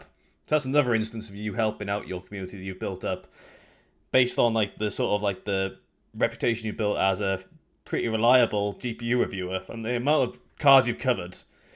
It's made you the go-to essentially. Well, in the space that we've created, like that's how I would go for now. Is like to say that if I wanted to look for anything for GPU content, I would go to Jerry, which I said in the start of the show. That's what I did for my 6950 XT. So it's good to see that you've built up that community that rely on you for that sort of experience and information, essentially. But to tie in into what I sort of asked TechLab at the start of the question now, so because I want to know what both of you guys are sort of looking for the rest of the year, is there a particular sort of goal in mind for yourself for the rest of the year? so target, I call them targets to be honest, but a target for the end of the year is now around around 3,000 subs. I think we're going to aim for that because of the rapid growth we've had. It kind of feels a bit more achievable. And there's no point setting unachievable goals, kind of thing. That's for us. Overall, kind of tied into what Jerry was talking about there. I just want to keep making videos that I enjoy making. So I know lots of people, if you go out there and look at the advice on how to rapidly grow your YouTube channel and all this, it's all about build what people want to watch. And I understand that and I accept it. But if I was to purely switch my channel today and change direction and build videos that people want and took all their advice, I wouldn't enjoy doing the video. So I like to rewatch my videos back and get my own sense of, I actually really like doing that video. And yeah, not as many people watched it. I get my community will support me in it, and you'll always get a few more. But I actually really enjoyed doing it. And I think if you don't enjoy doing it, it's not going to be sustainable. You're not going to keep it up because you're not going to have the passion in the morning to get out of bed to do the video, to the standard that you're happy with. Plus, if you can't even watch it, why would someone else watch it, right? Yeah, exactly. I mean, I've watched some of my videos and I've gone, I just didn't like the video, and I've changed things based on that. Well, Even if it's like been a really good performer as well. that's the only way you grow, essentially, is if you can't learn to like look at your own content and think, there's things there I didn't like or things could have been better, and if especially it's something you didn't actually enjoy covering too much, then it's good you've had that mindset we've gone in to change it when you've looked at how you can improve things moving forward. But yeah, I think that's a good way to sort of close things out with the sort of discussion aspect of the stream. So I'm thinking what we'll do now is if obviously, like, unless anyone's got any other questions that we want to add in the chat, we can add them as we go through the rest of the stream. We're going to get into the sort of the topic section of the live show, as we've got a few stories we're going to cover. But before we do, I'm going to ask a favour of you guys and try and catch up on the chat very quickly while I pop to the bathroom, because I think I've broken the seal, so I need to pop up very quickly. So I'm going to do that, and you guys can see what everyone's been chatting about in the chat, and I'll be back in just a second, so it won't be too long. Okay. Hopefully, we don't get a point of view of him going to the bathroom, huh? I can keep the mic on and just whack it up, But yeah, I guess if anyone wants to apply to be a free video editor, here's your chance. No, but so I guess I have a question for you, TechLab. Yeah. Do you game it much? I know. Do I game? Yeah. When I get chance, yes, but because I spend so much time in the studio, and I giggled earlier because you were talking about benchmarking. The amount of times that I've sat there, started to benchmark a specific game that I like, and 2 hours have passed, and I'm like, I'm just really enjoying the game because I don't get that much time to do it. That happens all the time where I'll nearly complete a game just for a benchmark, which is why sometimes the game gets really repetitive because then I'll do it again and again. I don't get that much time to do it, so I make sure that the games that I do play are ones that I really want to play, that have got really good reviews, and I try to like watch streams and videos of them to make sure that I'll enjoy it. Because the worst thing is getting like with the limited time I've got, getting 50% into a game and hating it, and I've spent the money on a game, wasted the time that I had. So that's why sometimes I do replay a lot of older games, because I thoroughly enjoyed those games so much that I want to replay them, and I know that I'm going to get a great experience from it. And with the limited time I've got, that's what I want, kind of thing. I tend to find Sony games. A lot of the Sony games that have come to PC, they all offer that kind of thing to me. So I mean, I replayed like Days Gone once it comes to the PC because I just thoroughly enjoyed that game. God of War I missed on the console, but I recently played it on the PC, and that was amazing as well. So I heard that one's pretty good too. I eventually got to play it. I heard Ragnarok is great. Hopefully that ports over. It has to. There's no way they won't. But it usually takes like a year for them to move it over to the PC. Kind of the trend that I've been seeing. I think someone's put a question in the chat. Yeah. You want me to read it to you? You want to read it? Rock, paper, scissors? I'll go ahead and read it to you. Yeah, you go for it. So, Fenor Nolder, can you explain a bit deeper about how to do benchmarks properly, please? It depends on what benchmarks, but you want to go ahead and answer that, and I'll give my take on it. So from our perspective, it's took me a long time to try and kind of home in on the games that I should be benchmarking. Originally, I started with a bunch of games that kind of like different years, so it was different generations of games, so that I made sure that I covered different APIs and stuff like that. But again, it's like most things. No matter what games you pick, you're always going to be wrong. So I've just switched to benchmarking games that kind of have a variety of APIs, but the games that I like. That's why a lot of the time they're like first-person single-player shooters. Because otherwise it's an unlimited number of things that you could do. The way that I tend to benchmark, or I've learned to benchmark, is I've started to avoid games with built-in benchmarks. I mean, it sounds nice that you've got a built-in benchmark that you can repeat over and over again, and that's fine. That's great for a lot of people that do a lot of benchmarking. We don't do that much benchmarking to have to rely on that.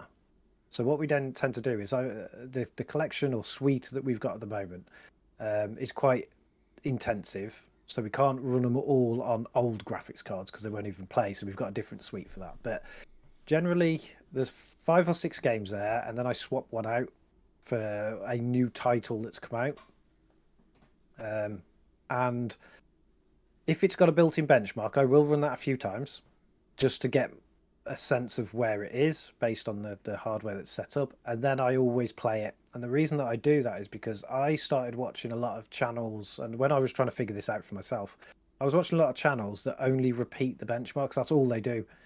When I was doing that and then playing the game, because I enjoyed playing the game and I would sit there for an hour doing it anyway, it was totally different results. So a big example of that is Horizon Zero Dawn. If you run the benchmark in that, it says you get amazing results, 120 FPS, 2K, all this kind of stuff. You play the game, yeah, you get that in one scene, but the rest of the game, it runs way less.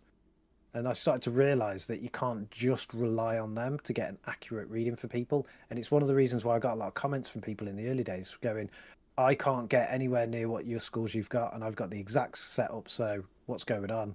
And I would go, I don't know, because mine's doing it, and mine's not overclocked, or I've not tampered with it in any single way. So I've kind of learned to go, yes, if it's got built-in benchmarks, let's run them. Let's get a like a baseline point.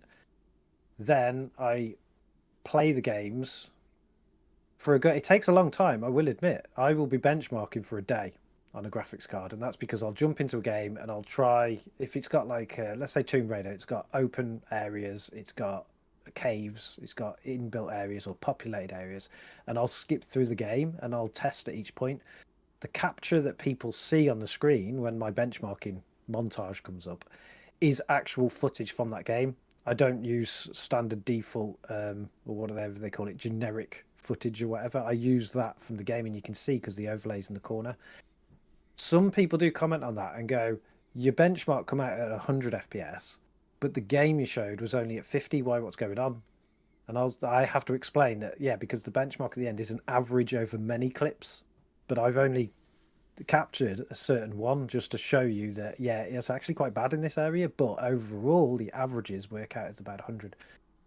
So that's the way I do it. I don't think there is a perfect way, so I'm not sure how you do it, Jerry. I'm the opposite. I'm the benchmark guy. And the reason, well, I go through cards like on a weekly basis, maybe bi-weekly, so I don't have enough time to run. It depends. So like you said, you go through the actual gameplay. Let's just say Call of Duty Cold War. That's one where I had a perfect stage. It was like the second or third mission.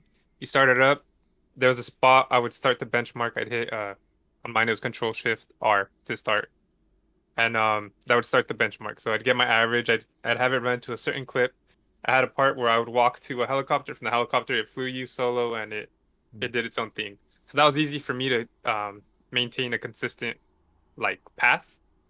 So that was pretty much the best way for me to try to get the best the consistent frames so I can compare it to the other cards. When I would play Warzone, there was a certain spot I would land at. I'd mark it by a tree, by these 3 houses. From there, I'd run to a good amount of the map, like 3 minutes of the map, into this drawbridge. That's how I marked it. Obviously, if I ran before or after, um, the time would vary a little, but about 3 minutes. I'd have to do it like 3 times to get the average frame from there. It would suck in Warzone when you're trying to do it and people are trying to kill you, because then you got to restart. So that's why I don't like on multiplayer games anyways. I don't like that because it's a time suck when I can't get the exact same path right. But like you said, consistency is key.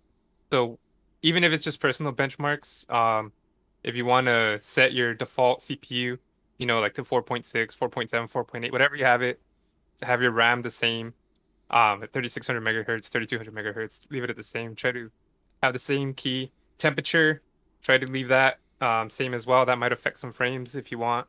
My AC leaves my PC, my room at 72 degrees. I had a thermometer that I put it in front of my PC case. It actually shows me the temperature right in front of it. So I know what's the temperature of the air, 72. So that's why I think we follow each other on Twitter.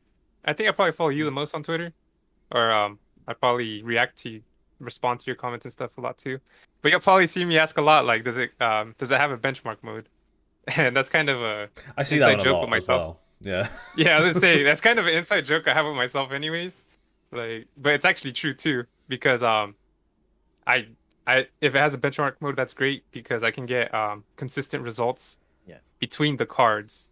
I'm not trying to see what it does in the game, even though it does help people like that want that card and want to see what it does in the game. It does help, but I am comparing them to each other, so that's where that is. And then of course, make sure all your settings are the same.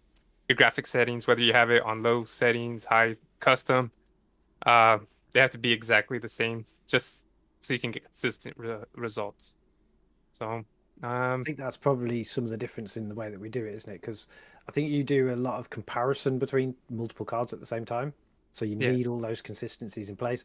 Whereas our channel's a little bit more lax on that kind of stuff. So I'm specifically looking at a card at a given time. All the specs of the system and everything are provided. Was it a good day for this card? Well, yeah, it was, because it's performing really well. I will admit the worst card that I've had for any kind of consistent benchmarking is the Arc. And the reason I say that is because it's not so bad now on the latest drivers, but in earlier drivers, you could run a game, whether it's the inbuilt benchmark or it's just the same scene, your repeatable scene or whatever, and you'd get a score and you write it down. So I write it all down in a little book. And then you run it again 20 minutes later and it's totally different. And you run it again 20 minutes later, totally different again. Even though the setup, the system, everything is exactly the same, you just got different results. So I actually gave up on a few early videos on the art because I just couldn't bring a consistency to it. Yeah, I got a notebook. I do That's everything by it. hand. Yeah, Yep. it's fucking. That's like the So these holy are all my grail of benchmarks there. yeah. And then the ones I've already tested, I have them in my phones just so I can edit them and like update the drivers on them, because then that would just get all messy. So You know, I just guess to, I'm a boomer too. what it is. Just to step in, like we were saying about the like sort of this reliance on built-in benchmarks. I'm guilty of that to a certain extent. Where I'll rely on them for certain applications when I'm doing my benchmarks. Because I don't test GPUs as much, where I'd mostly be doing that kind of benchmarking. My sort of methodology does need that sort of improvement, where I'd like to get up to the like same sort of level as you guys. But I think that I should try and like step away from the built-in ones just to try and make it a bit more representative of the actual in-game experience. With like TechLab was saying about for Horizon Zero Dawn especially, because it is drastically different compared to the one that they've got.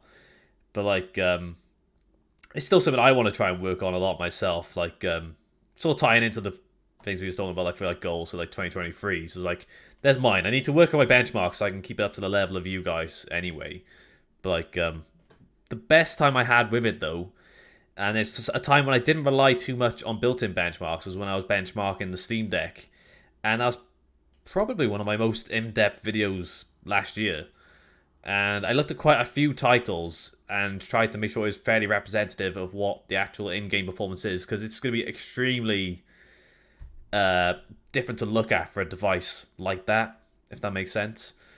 But when it came to last week, when I did, or like the week before, when I did a video on the 6950 XT, like TechLab was saying, where he's like sort of like comparing it to the card itself and how it runs. I don't have this back suite of cards to compare it to like Jerry does. So how can I compare it? Well, I can compare it if I start to change the settings with these overclocks and comparing the undervolt to the stock, or like the overclock to the stock performance as well. But yeah, it's something to look at for improvement for myself, really. But yeah, I've kind of cut into that like that question a little bit, but I do think that the level of benchmarks that both of you guys have are really good to strive to get towards, essentially, because you've worked on them for such a long time. But one that came to mind, Jerry, was the Cyberpunk benchmark. I remember back when you were first benchmarking that game, you had a like sort of a designated path you would use for your benchmark runs, and then they added a benchmark, a built-in benchmark, didn't they? So what do you do for that now? Do you switch it up, or do you just use that built-in one now? I just used the built-in one, and I was so happy that they included that. There was this downtown area that I would use. I never even played the game. That's literally the most I played the game, was running around a couple blocks and driving. I drove for 2 minutes, and then I ran around for 2 minutes just to get the half driving, half running. So that was like in my head, that was the average frames you get if you decided to do both.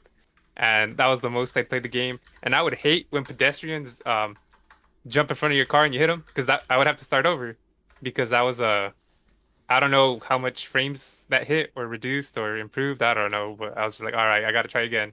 And so you'd be surprised how many people didn't want to live anymore in Cyberpunk, because they just jumped in front of my car, man.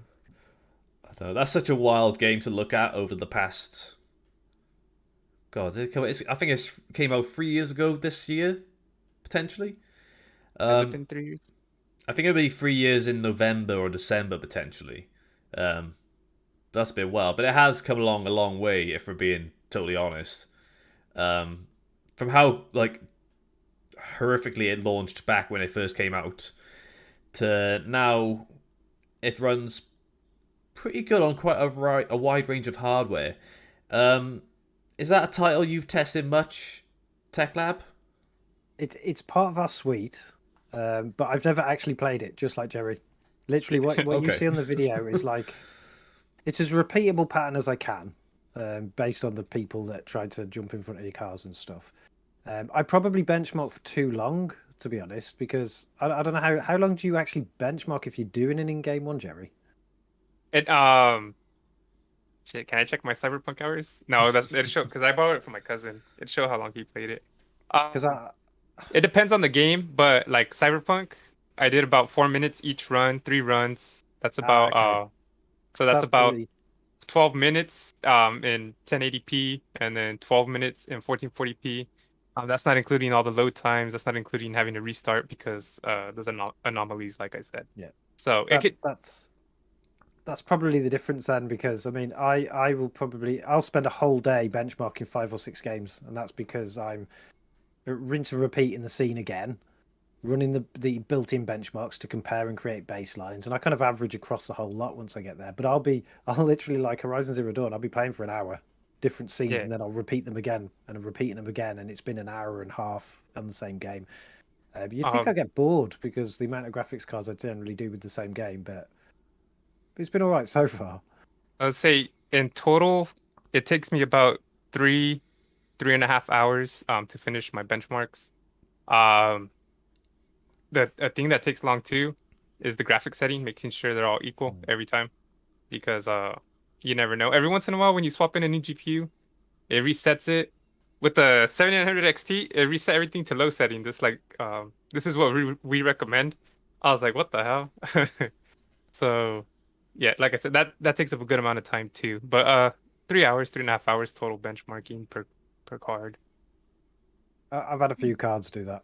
You drop it Yeah, in, and sometimes it's even the other way. You like drop an really old graphics card, like the GTX 590. You drop it in, and again, one of the games that you'd think it wouldn't even start it, like literally defaults to like ultra.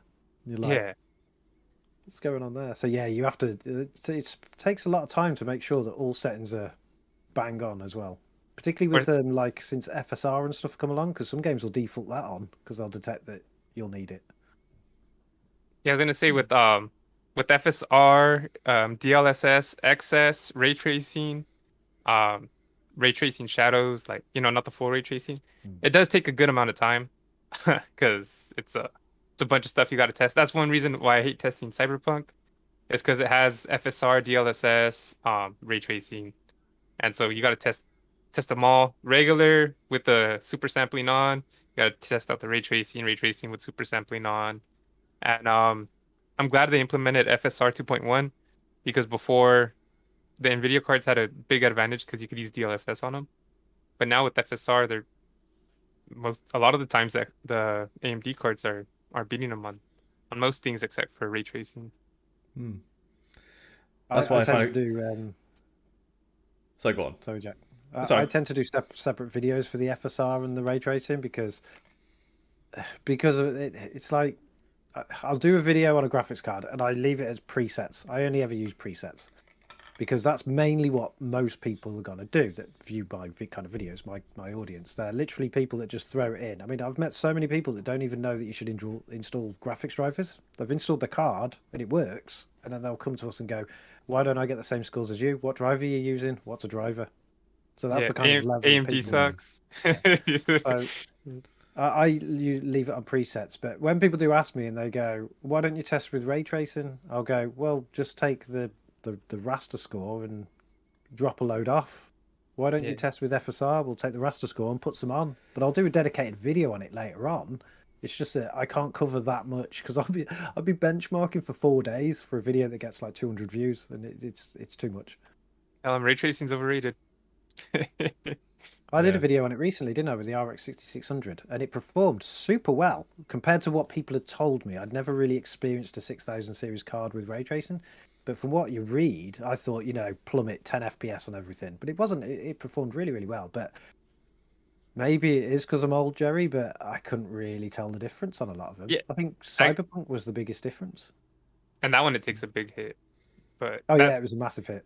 But that's because I do test that. When I do test the ray tracing, I test it in psycho mode, which probably isn't the best way to test it when you're gaming, like your actual gameplay, but just to compare how the different ray tracing performance, you pretty much set everything to ultra or extreme. Sorry, PC Jack, didn't mean to cut you off. It's okay. I was just drawing back on this thing where, like, especially for like FSR and DLSS, it creates so many variables that it's so difficult to go through every single individual setting for those in one video, which is why like TechLab was saying, like doing like a separate dedicated video is sometimes the best move, essentially, for those kinds of games where it has those many options available to you. But like, I had a funny instance with FSR when I was testing the Callisto protocol a couple of weeks ago, and I did both in-game testing and using the built-in benchmark for that game. And as like a lot of people know, is fairly renowned for being a very challenging game to run without like being a stuttering mess back when it came out, and still to this day it's a bit unoptimized. But I'd run the benchmark, and it gives you a recommendation at the end for how to improve your score, and it would say something like, "We recommend dropping to medium settings." It's like, right, okay, that's fair. So I did something where I dropped the dropped to low settings. So I dropped them to low, ran a benchmark again, and it said, "We now recommend you increase to medium." It's like, what? Just that's a bit strange. Or like it recommended that I enable FSR, even though I had FSR performance already enabled. I was like, well, how much further do you want me to go with this? But yeah, back to the thing with FSR though. I still find the best thing with how when that first came out was that when AMD first presented it, they showcased it on their own hardware, of course, which they would do anyway. But they were like, here's how it runs on the GTX 1060, which does not feature DLSS, but you can run FSR on it. And it was like, ooh, that's a sick burn, but there. But yeah, like I said, there's so many variables nowadays, so you do have to cater your benchmarks from the get-go to ensure that you're covering what you want to, which in most cases I would say is ensuring you first get the pure raster performance right out of the box without any sort of upscalers enabled, and then taking the time to look at these upscalers like FSR and DLSS in a more dedicated way, essentially. And I think that's gonna be one of the most difficult things as we go into this next generation, where we've got a lot more options available to us.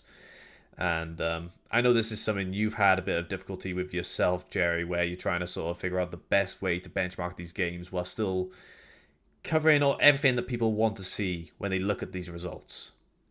Does that make sense? Yeah, it's crazy. If you watch my original videos to now, they're completely different in a good way. But it's crazy because, like you guys said, tech is expensive, software is expensive. Each brand new game is $70. Well, for PC, $60 when it comes out. So I guess when you asked how do we benchmark, another thing is I have Xbox Game Pass, so Gears is free, Forza is free. Well, not free, but that's on there. Shadow of the Tomb Raider, which is a game I know you use, which everyone uses. I don't know. I mean, I understand why, but it's crazy that that's still a benchmark game to this day. But just because it has, I just like playing it. okay. I would say, but it does have XS, DLSS, ray tracing, so it's a good game to test. But I got that free on Epic Games. Download Epic Games launcher. They give you free games every month. So Assassin's Creed I got on sale. Call of Duty I was gonna buy it anyways because that's a game I play, and I know it's popular. Cyberpunk I borrowed it from my cousin's Steam account. Far Cry I got it on sale, and then Guardians of the Galaxy, which I test and I don't put in my benchmarks because it hasn't been consistent for me enough for some reason. I don't know.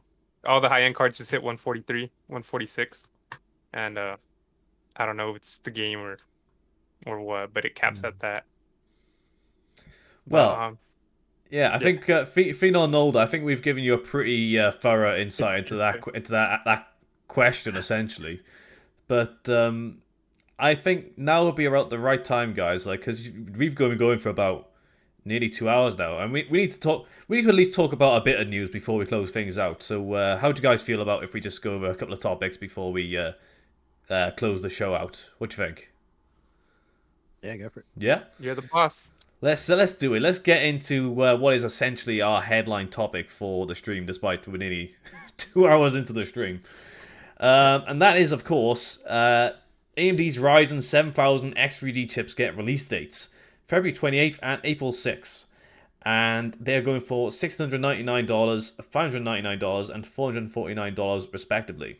So there's been a lot of speculation when it comes to the 7000 X3D series of CPUs from AMD, when they originally had like a Valentine's Day launch date a couple of weeks ago.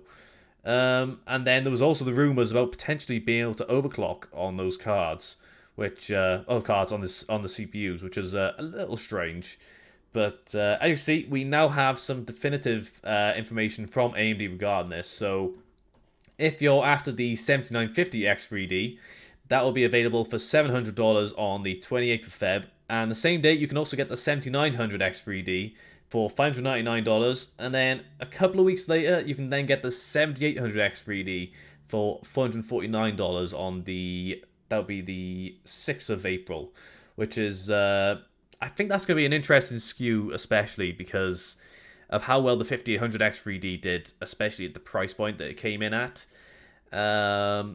What are your guys' sort of feelings on these new X3D chips? Because I know the 5800X3D was really popular, but do you think it's going to be quite as popular when it's applied to this next gen of GPUs? Yeah, I think so. Maybe not at first because price-wise, but a lot of top-end enthusiasts will probably hop on it if they're not scared from the X670 motherboards or anything like that. I'm not sure how TechLab feels about them. I would kind of agree. I think they will at some point. These are the ones that people have been waiting for. I think they're struggling with the platform altogether. I think AMD have struggled because they've tried to hit that real high-end market. And I've said this for a while, even like just coming out of the 5000 series Radeon cards. AMD's target audience would never spend the money, previously. They are now, but they previously wouldn't spend this kind of money on things. And AMD are really targeting some of this high stuff, not just even in the prices, but they're like only releasing the high-end stuff. And then, like later on, kind of serving their original core audience, which I think is actually doing them in a little bit. These are the ones that I think I see everybody wanting, but will they out of the gate be as popular? Probably not. And I think that's down to platform, not the CPUs themselves. I think they're stupidly expensive, I will admit, because it's there's going to be a lot of people who want them because they're the latest, but a lot of people, even when 5000 series dropped, there's loads of people going, there's nothing wrong with my first gen or my second gen or my third gen. Third gen was still amazing. Fifth gen or the 5000 series is still amazing now. I mean, people are literally buying 5800X3Ds and it's doing everything that it could possibly want. So I think they're going to, again, it's not the CPUs. I think the platform is what's going to really, because you've got to buy a new board, new memory, blah, blah, blah, blah, blah. I think that's still going to hit them. So I think we saw, like, we've been keeping a bit of a close eye on AM5 especially. And when it comes to stuff like, obviously there was some price drops on the first set of CPUs that came out, and we also had the non-X CPUs for 7000 series, which made things a little bit more achievable. And then we've also seen DDR5 has actually become a little bit more accessible to the everyday user with 32 gig kits at I want to say around 5600 speed, ranging in the sort of 120 to 150 pound price range, which is a lot more reasonable than what it was a year ago. But it's still B650 and X670 and their E counterparts that are still the biggest factor, I think, in this platform gaining any sort of traction, which AMD has publicly recognized has struggled in comparison to AM4. But these X3D chips are something that a lot of people were actually holding out for before investing in this platform, what I've seen online. And I know for yourself, Jerry, that's one of the things that you're considering for sometime this year.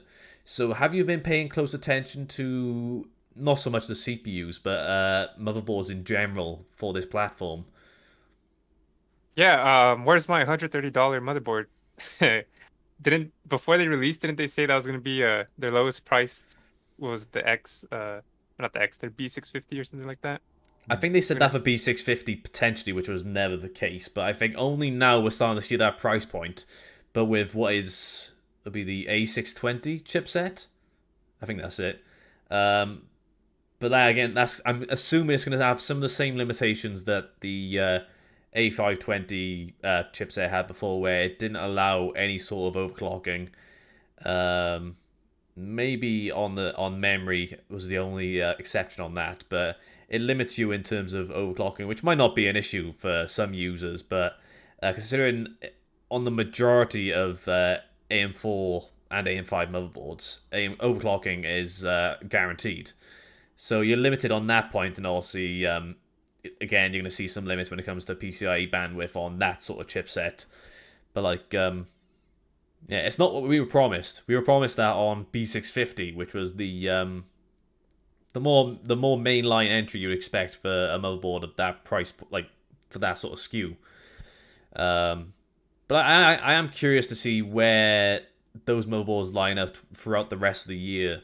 And so would you, like, I know it's still a little too soon to tell, but like, do you have a particular CPU in mind that you'd be going for, Jerry? I'm probably gonna wait for the 7900 X3D just because I guess I could use more cores. It'll help me out for streaming and stuff. And I'll probably wait till that drops in price, and not by choice, just because it costs a lot of money. So by the time I end up saving the money to buy it, I'm hoping that they either have a sale or I can get a motherboard CPU combo. So that's my advice to anyone that's trying to buy new PC parts or build a PC. Maybe don't buy the part you want right away, save up the money for it, and if it drops in sale, or wait till it drops in sale and just get it then and save some money and save money or upgrade something else. I don't know. But yeah, that's something I'll get along later on, but not the 7950. But then my 7900 will be a bottleneck, right? So It's bottleneck, bro. What are you doing about it? Right. But yeah, it's I think it's such a strange time for investing in either platform currently. Not so much for AM4. AM4, like, now is probably the best time to invest in AM4 because like the motherboard's really good value currently. DDR4 is ridiculously cheap at the moment, and you've got a lot of options when it comes to 5000 series, especially, which, as we all know, is still, like, they're still great performers. Even 3000 series is still great to use. 3000 series is probably a little more difficult to get your hands on unless you go used, I would guess, by now. But like, AM4 great, but then Intel has a really good proposition when it comes to being more budget orientated, which is a really weird thing to say about Intel currently, with their sort of like, this would be like the 13400 and 13100 CPUs actually being a pretty good value. Or even if you went to older, like went for like the 12100 or 12400 CPUs, they're really good value, and kind of I've beaten AMD in that regard because they kind of dropped the ball a little bit when it came with the 4500 and 4100 CPUs. But like, if you go for any of those ones from Intel on 12th or 13th gen, you're kind of at the end of the road, because as I'm expecting, we're going to have another chipset from Intel. There'll be a new socket, so you won't be able to drop in like a previous generation CPU. You'd have to go for a new motherboard. But then AM5 is still so expensive to invest in currently, and we're not currently sure on the lifespan of that socket and whether it will be supported as long as AM4. So it's a weird place to be in, if I'm being totally honest, for CPUs. But it is good to see that AMD is revising this 3D V cache technology that kind of made the 5800X3D like the top dog for quite a while, and even AMD couldn't beat it. Which is quite funny. But yeah, I'm quite excited to see how reviews fare for these CPUs as well. But then I am hoping that we do start to scale down the stack and go for these lower end CPUs, which I think we've been sorely missing for quite some time. I know for yourself, TechLab, you've been having a lot of quite fun with the, is it the 12400 or 12100 you've got currently? Or am I mixing that up? Yeah, so we usually go AMD. I don't know why. We don't love AMD or anything, but we usually go AMD. And I was looking it up for the new benching rig because I needed to go to PCI Gen 4 for benchmarking, particularly like stupid cards like the RX 6500 XT. Going to the new generation was just impossible for us. So going to AM5 was impossible. So we looked at the 5000 series. And you can always tell how well the newer generations are doing compared to the prices of the old ones, because it's like there is no flood to the market of the old stuff. And if you look at the AM4 stuff's going up in price, motherboards in particular are just, I was picking up X470s for 30 quid, boxed and manuals and everything. Now you can't even find one, kind of thing. So I kind of gave up on that, and I thought, you know what, let's try a bit of Intel. We've got this. This is an Intel rig here. Why not go for benching on the Intel rig? So I managed to get that B650, that gigabyte board that we did a video on. Managed to pick that up for like £140. Picked up the 12100F for about £100. So that was like £200 in. We already had memory. Threw it together. Benched it against a 5600X that we've got, which is still crazy prices. And it absolutely pasted it. So it was like, why would anybody, particularly for the audiences that I go for, which are the budget and mid-range, why would they need these £500 CPUs? The 12100 is insanely fast for what we're doing. But you wouldn't have been saying that about Intel like about 2 years ago, when like AMD was like pretty much there when it came to their budget market with these lower price CPUs. They were outperforming Intel. The best example I still think is when they did the 3100 and 3300X, which were insanely good value for the time, despite the fact that 3300X was like a unicorn. It was difficult to find, but like that was a great one. But AMD has kind of lost that spot on the market, and Intel has kind of stepped in rather unusually and taken that place. But the other thing about the battle there is not necessarily just like price to price, because if you look at, because we were looking at like was it the 4500 or whatever the low end they did release during the 5000. None of them are PCI Gen 4, so they wouldn't have suited us at all. So it's like AMD are cutting things off and cutting corners like they did with the 6500 XT. Cut a bit here, let's get a budget thing out there, which just means they cannot compete to like Intel's 12100F, which in real life is like the most basic of basic, if you think of like Intel. But the thing is crazy fast. If it's beating a 5600X, why would you opt for a 4500? It doesn't make sense. Which is about the same price as the 12100 at the time. Yeah, it does make you wonder though, but it's kind of a good and a bad time now to be invested in either platform. But hopefully we'll see a bit of development throughout the year, and things could improve for AMD's side, but we will have to wait and see, I guess, on that. The good thing is one of us will get something. So yeah, we are planning on doing it. We have hoped that the platform would come down, but even if it's just for my personal reg, I'd like to drop a new, I want an AMD CPU without pins, just because it's fun. But it's not worth the prices they currently are for fun, if you get what I mean. It's not fun for your wallet. No. Oh no, not at all. I was contemplating it at a certain point to try and like refresh my ITX system, which at the moment still runs great, but I could find other uses for it, or maybe sell it on potentially. But I was like, right, so if I was to invest in AM5, that's pretty costly.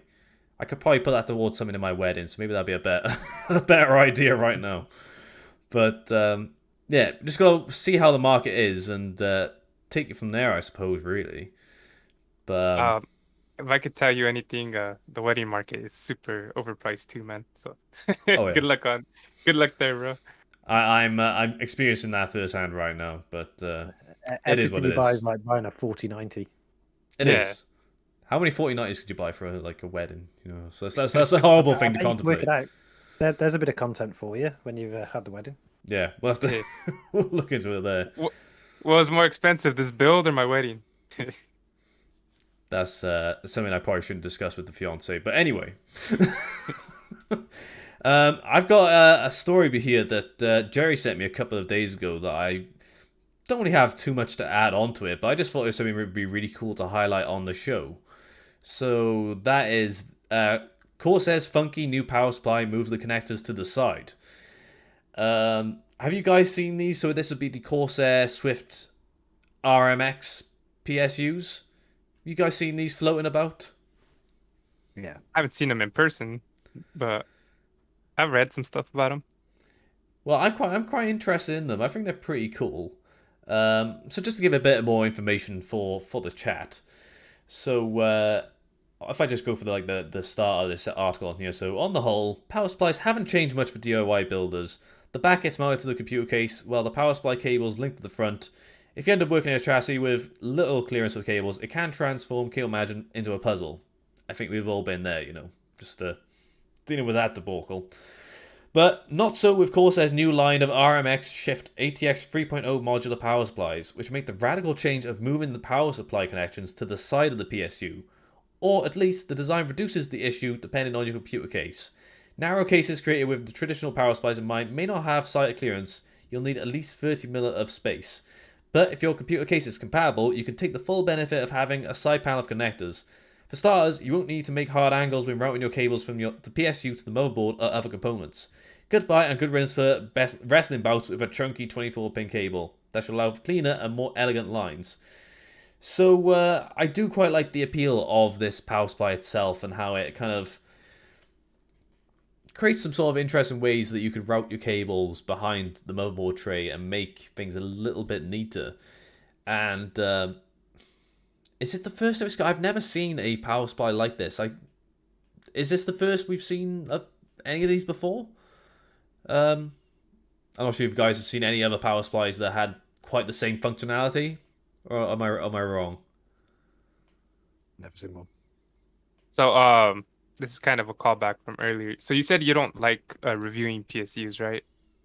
There's no point to them. Generally, unless it's Yeah. something really weird and unique. Yeah. So does this count as weird and unique?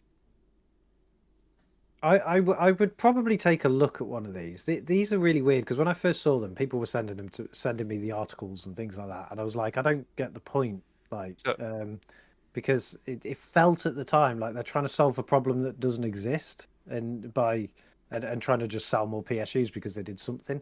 The more I start to think about it and start to see the different layouts and cases, because this is going to be for, just that space alone from your back panel to your front.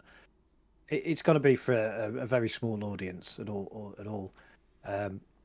But then I started to have a look at, the thermal take P cases where you can see the PSU out front. The ugly thing about them all the time is the cables that come out the back. So if they actually did literally come out the back, so at the side of the PSU, it could really smarten those builds up. I didn't think about that. That's a really good use case of it, actually. Yeah, I've never thought about that. PC Jack, what would you, if you were able to get one of these, what would you use it for? Because I have a different idea of what I would use it for that they're not really advertising. So there's a little teaser there. Okay, well, I know for myself, I'm trying to do like an updated how to build a PC video, so I would like to feature it in there. And also just to have a look at it and maybe do like a sort of overview of the power supply and how it's a bit more unique compared to other ones. But I would really like to see an SFX version of this power supply, because I think from how like drastic the layouts from ITX cases can be, and how like the power supply can often be mounted in very untraditional ways that you wouldn't in like a typical ATX tower. Using one of this in an SFF enclosure could create some really interesting or easier ways of routing your cables in such a small space. There would be certain cases that could still support an ATX power supply like this in an SFF enclosure. I do believe the NR200P you can get an ATX adapter. There's probably a couple of other ones that will support larger power supplies, but obviously still a few will rely on SFX or SFXL ones. But Corsair does SFX power supplies, so maybe they could adapt it and use it in there. And it would create a lot of opportunities for better cable management in those smaller spaces, I would think. But what would be the way that you would think about using it, Jerry? So the reason I like this was because I handle multiple GPUs on a weekly basis, right? So most GPUs I do handle are 16-pin now. But every once in a while I do get a 24-pin card, and I have to plug in and unplug one of the extra 8-pin PCIe wires. And with this being on the side, it makes it so much easier just to plug it in and plug it out. The other way, I gotta unscrew it, turn it sideways, or I got a lot better. I could just blindly feel where it goes. Hopefully I don't plug it in the wrong socket. No, but I do put it in the right spot. But this will just make it simple for me just to plug in that extra wire. And that's what I really liked about it when I saw it. That's the first thing that popped in my head.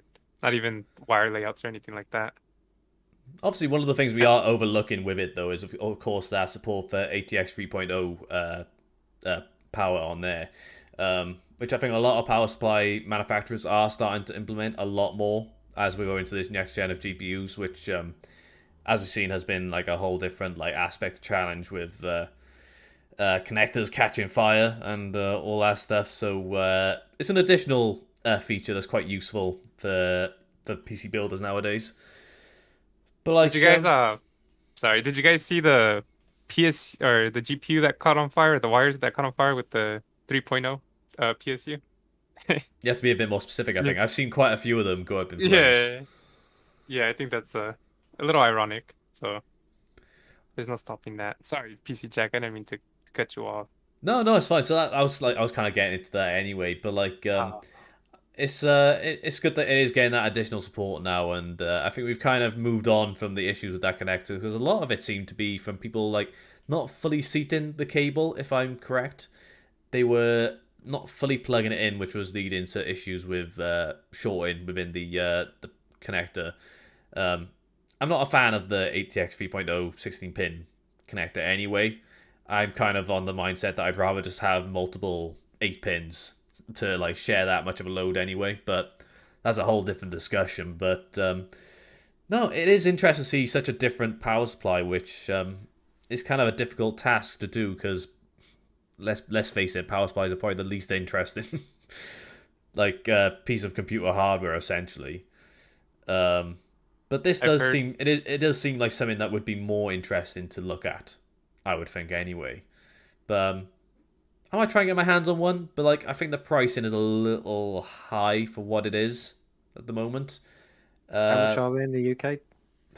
I was looking at the lowest wattage one you could get was a 750 watt power supply, which was around. I'm gonna take a look in this article see if it's got it priced in there at all. Okay, so it's got pricing, but it's for the US. Right. But it's got. Oh, it doesn't even list the 750. No, it doesn't give you the 750 watt pricing. But for the 850 watt power supply, it's $160. I'm pretty sure it was a little bit more than that in the UK, but I could be incorrect. But It will be, yeah. Going for the if you went for the 1200 watt power supply, that was $270. But I do think, like the RMX lineup of power supplies from Corsair are already pretty decent. Like I've got an 850 watt RMX power supply from Corsair in my main system, and I've had zero problems with it whatsoever. But I think I got that for way less than one of these power supplies, which has that sort of. I don't want to call it a gimmick because it is quite a unique feature, but even still, does turning it 90 degrees justify that price increase? I'm not 100% sure, if I'm being totally honest. But I'd be interested to keep an eye out for. Maybe if they went down in price, I'd take a look at one myself. But who knows? We'll have to wait and see. TechLab, you said you like to see like sort of funky stuff to like review and stuff like that. So like maybe that could be on the cards for you as well. Is that something we could potentially see you looking at? Quite possibly, I suppose. It does hit the weird factor that we would look at, but it depends under what circumstances. I don't think I've ever bought anything Corsair. There you go. So it's not something that I would be looking at as a brand anyway. I think the last power supply I purchased was a Fractal Ion Plus Platinum. Oh, okay. Just like fractal stuff. And before that was Cooler Master stuff. So if it was to land on the desk, I'd probably do a video on it because it's got that unique quirk. So yeah, that's all right then. I was gonna say the reason I would want this, but it doesn't even apply to me. So if you guys ever do get one, feel free to steal the idea. Just to see how it fits in different cases. That's it. That's all I would want. It's like the different layouts, so that way people that look into it, you could just timestamp each different case, that it's in, so people could see how it looks like in that case. But I only have one case here, so it doesn't apply. I was actually thinking when you were saying, Jerry, about like it's useful for your test benching because you can plug the cables in and out. And as you were saying it, I thought, yeah, it won't work for us because we've got an actual open air test bench and the cables have to come out the back. So Yeah. it wouldn't even work Hmm. for us on that scenario. It'd be a bit awkward on there. Just having a look at the chat now. So seen on so Rugby 187 Gaming. Yes, of course, Airshift PSU finally. So there are some fans of it anyway. Great idea for bigger cases and could help set a trend for refining the process. So this is what could be interesting to see if any other brands do take note and think that they could adapt their power supplies in a similar way. But we'll have to wait and see. And then we got Phenon Nolder, gotta go and embrace the day. Cheers, guys. So thanks for stopping by and hanging out, Phenon. I hope we gave you a good answer in regards to your benchmarking question, but it's nice to hang out with you. Now, I've got to close things out fairly soon, but before we do, I think we could get into one more topic before we close out, like we were talking about earlier in the stream. And that is in regards to the PC port of The Last of Us Part 1, which has been delayed by 3 weeks, which, all in all, is not a particularly bad delay, I suppose. But if we take a look at this article, there was this statement put out by Naughty Dog, and I've put it on here. I'll just read it for the chat, and I've cropped it very awkwardly on here, so I'm going to zoom out on here. Here we go. So, The Last of Us fans, let's get right to it. We initially announced The Last of Us Part 1 PC release would be March 3rd, but we've decided to push its launch date by just a few weeks. It will now be released on March 28th. We at the studio have been completely blown away by the outpouring of love and support for The Last of Us these last few weeks. Hearing your love for the HBO adaptation, seeing your beautiful photo mode shots, and learning how the world and characters our studio created nearly a decade ago continue to reach new and old fans alike floors us every day. I'm forgetting how to read now. We know a lot of you have been revisiting the story that started it all with The Last of Us Part 1 on PlayStation 5 console, and we realise many of you have been excited to jump in, some for the first time, when Part 1 hits PC. And so we want to make sure that The Last of Us Part 1 PC debut is in the best shape possible. These additional few weeks will allow us to ensure this version of The Last of Us lives up to your and our standards. We are excited to bring The Last of Us Part 1 to a new platform, reaching new and returning players with Joel and Ellie's unforgettable story of survival, and we hope that you'll continue to look forward to its peace release on March 28th. The Naughty Dog team appreciates your support and enthusiasm, and we look forward to sharing more about The Last of Us Part 1 PC version soon. So, this was actually a title that I was really excited to get back into, because I haven't played it since I had it on the PlayStation back in the day. And obviously a delay is quite good because they are taking the time to make sure it is in the right state before it launches, because we've all seen our fair share of ports that have not been quite up to the standard we would like to see. But yeah, it's I can wait a little longer. I gotta be honest, I'm probably gonna clock out for a while once Returnal drops and just forget about life, just I'll be hooked on that game. But yeah, I think Jerry said you may get this down the line as like you're a bit of a Last of Us noob, if that's probably the worst word to use, really. But like you've never played the games before, but at least this would be like a good way to experience it at some point. But will this be one that you would check out, TechLab? See, this one's an awkward one for me because I remember I played it when it was first launched on the PlayStation 3, I think. Yeah, 3. And the game was mind-blowingly amazing.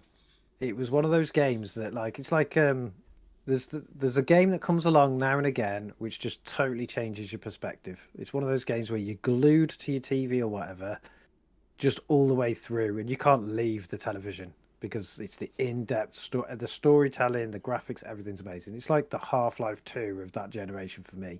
That had a similar effect. And I replayed it again, and I replayed it again, and then on the PS4, was it PS4? Anyway, whichever the remaster version came out on, I bought it straight away, replayed it again. I love the game so much. I've heard mixed messages. I've never played number 2, and I've heard so many mixed messages about that game, whether it was good or bad. And I've always been in. I mean, I don't have a PS5 anyway, so I couldn't play it. But as soon as I heard it coming out for the PC, I was like, I want to play it. I want to play number 2. No, sorry. Yeah, I want to play number 2, but I don't want to spoil the first game. So then when I heard when this came out for the PC, I'm like, do I even want to play this? Because then I'll get hooked in it again, and then I'll hit the same decision making Hmm. in terms of going, do I want to ruin the game or maybe not? Because maybe it is mind blowing because you can't believe anybody on either side of these things until you do it yourself. But it's just one of those games that to me, it hasn't been worth the risk to ruin the legacy of the first one. It's like if they made Half-Life 3 now and everybody was just mixed reviews now, I would be like, oh, I don't want to play it because I don't want to ruin the original. Right. You yeah. know? So I'm a little bit stuck. Maybe I will, but maybe I'll do some more research into number 2. Now I know in regards to the second game, I can speak on that a little more because I actually did play and finish the game when it first came out. I still had a PS4 back when that released, so I could play it. The PS4 sounded like a jet engine as soon as I booted up. It was like, no, this is just too much. This game's a little too much to run. But I did manage to beat the game on it. But I haven't played it since. But yeah, it is a very... They're going to have the same problem when they do Season 2 of The Last of Us. It's going to be a very divisive story. But it's one I'm going to be interested to see translate to television. But when it comes to like the actual game, though, it did cause a bit of a rift between The Last of Us fans anyway and the people who enjoyed the first one so much. I won't go into sort of spoilers on that because, of course, it might be people who haven't played Part 2 and want to go into either the game or the series with go into it blindly anyway. But like in regards to the first one, I've got such an appreciation for it when it first came out, and I've been really disappointed that I haven't been able to play it since I don't own any PlayStation at all now. And the remake is kind of my best way to actually be able to re-experience it as a whole. And also the fact that since the series has come out, my fiance has been really enjoying the show, and she doesn't know any of the story, but she's really enjoyed it and actually wants to play the game after seeing it now. So this is going to be a way for her to be able to experience the story as closely as what it did when it first came out and what I experienced when I played it 10 years ago. But for the actual delay itself, I can wait a little bit longer because I do want it to be in the best shape possible. And the best thing I can compare it to currently would be the Dead Space remake, which has been so well received. And even I was going into it thinking that I was like, does it need a remake? Because Dead Space, the OG one, was still pretty good to play nowadays. But like, after playing it through now, I've been blown away at how well it was like revamped, essentially. So I think they could do the same thing with The Last of Us, but of course they are having to like reach out to this new audience on PC, which they've never done before. But as they did with Uncharted when that came to PC, that was pretty well received. But I want to say it didn't quite get the same level of attention as other Sony ports like God of War or Spider-Man. I don't see. I was a massive Uncharted fan as well, and I'd never played the PC one. Purely because I like to play all the games from the first, second, third, fourth, fifth, and they didn't release all them. They just like, what did they release on the Uncharted? It's like the last one, and it was Uncharted 4, and there was a spin-off, The Lost Legacy. But I think the reason why was because Uncharted 1 to 3 was on the PlayStation 3. The way that a lot of games were designed for the PlayStation 3 was so exclusive to that console and the hardware that it used that it created such a difficult like way for like the game to translate to newer hardware. I don't know the full ins and outs of it, but that's why you don't see a lot of cross-compatibility. Ports? Not ports. It's like pre-compatibility with older titles on newer hardware, like the PlayStation 5. Generally, those games from the PS3 era are mostly played through sort of like PS Plus, where it's streamed, like how it would be for like GeForce Now. Which is the only way you can generally play those games on newer consoles. So I think that's why they didn't port the old ones to PC. But I'd love to play those ones as well, because it's been such a long time. But like, I can't see Sony putting in the effort to do that, if I'm being totally honest. Same reason why they haven't done the Last of Us part, like the original Last of Us on PC. It's the remake, which came out a couple of months ago.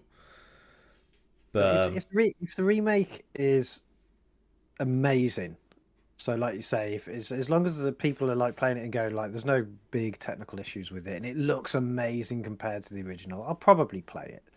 But if it doesn't, it's like some of the stuff that I've been looking at recently. Like I wanted to get like a lot of the older Call of Duty Modern Warfare games just to replay them again.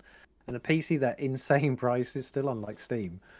And for the price of like Modern Warfare 1, 2, and 3 on Steam, you can pretty much pick up like an Xbox 360 plus all of the games that have ever been released on that console for Call of Duty.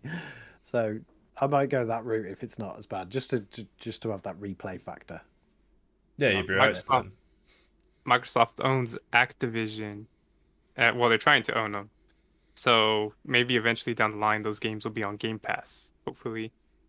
So Hopefully. maybe, I mean, I say maybe last time I looked, like Call of Duty Modern Warfare 1, you know, the original, it was Yeah. like £50 or something on Steam, and it's like Call you of could buy Duty it for 4? £1 in a box. Yeah, Call of Duty 4. Yeah. back when they were normal. Yeah. So I was gonna say maybe one day if you want to do like a run through or something, you could get Game Pass for like a month or two,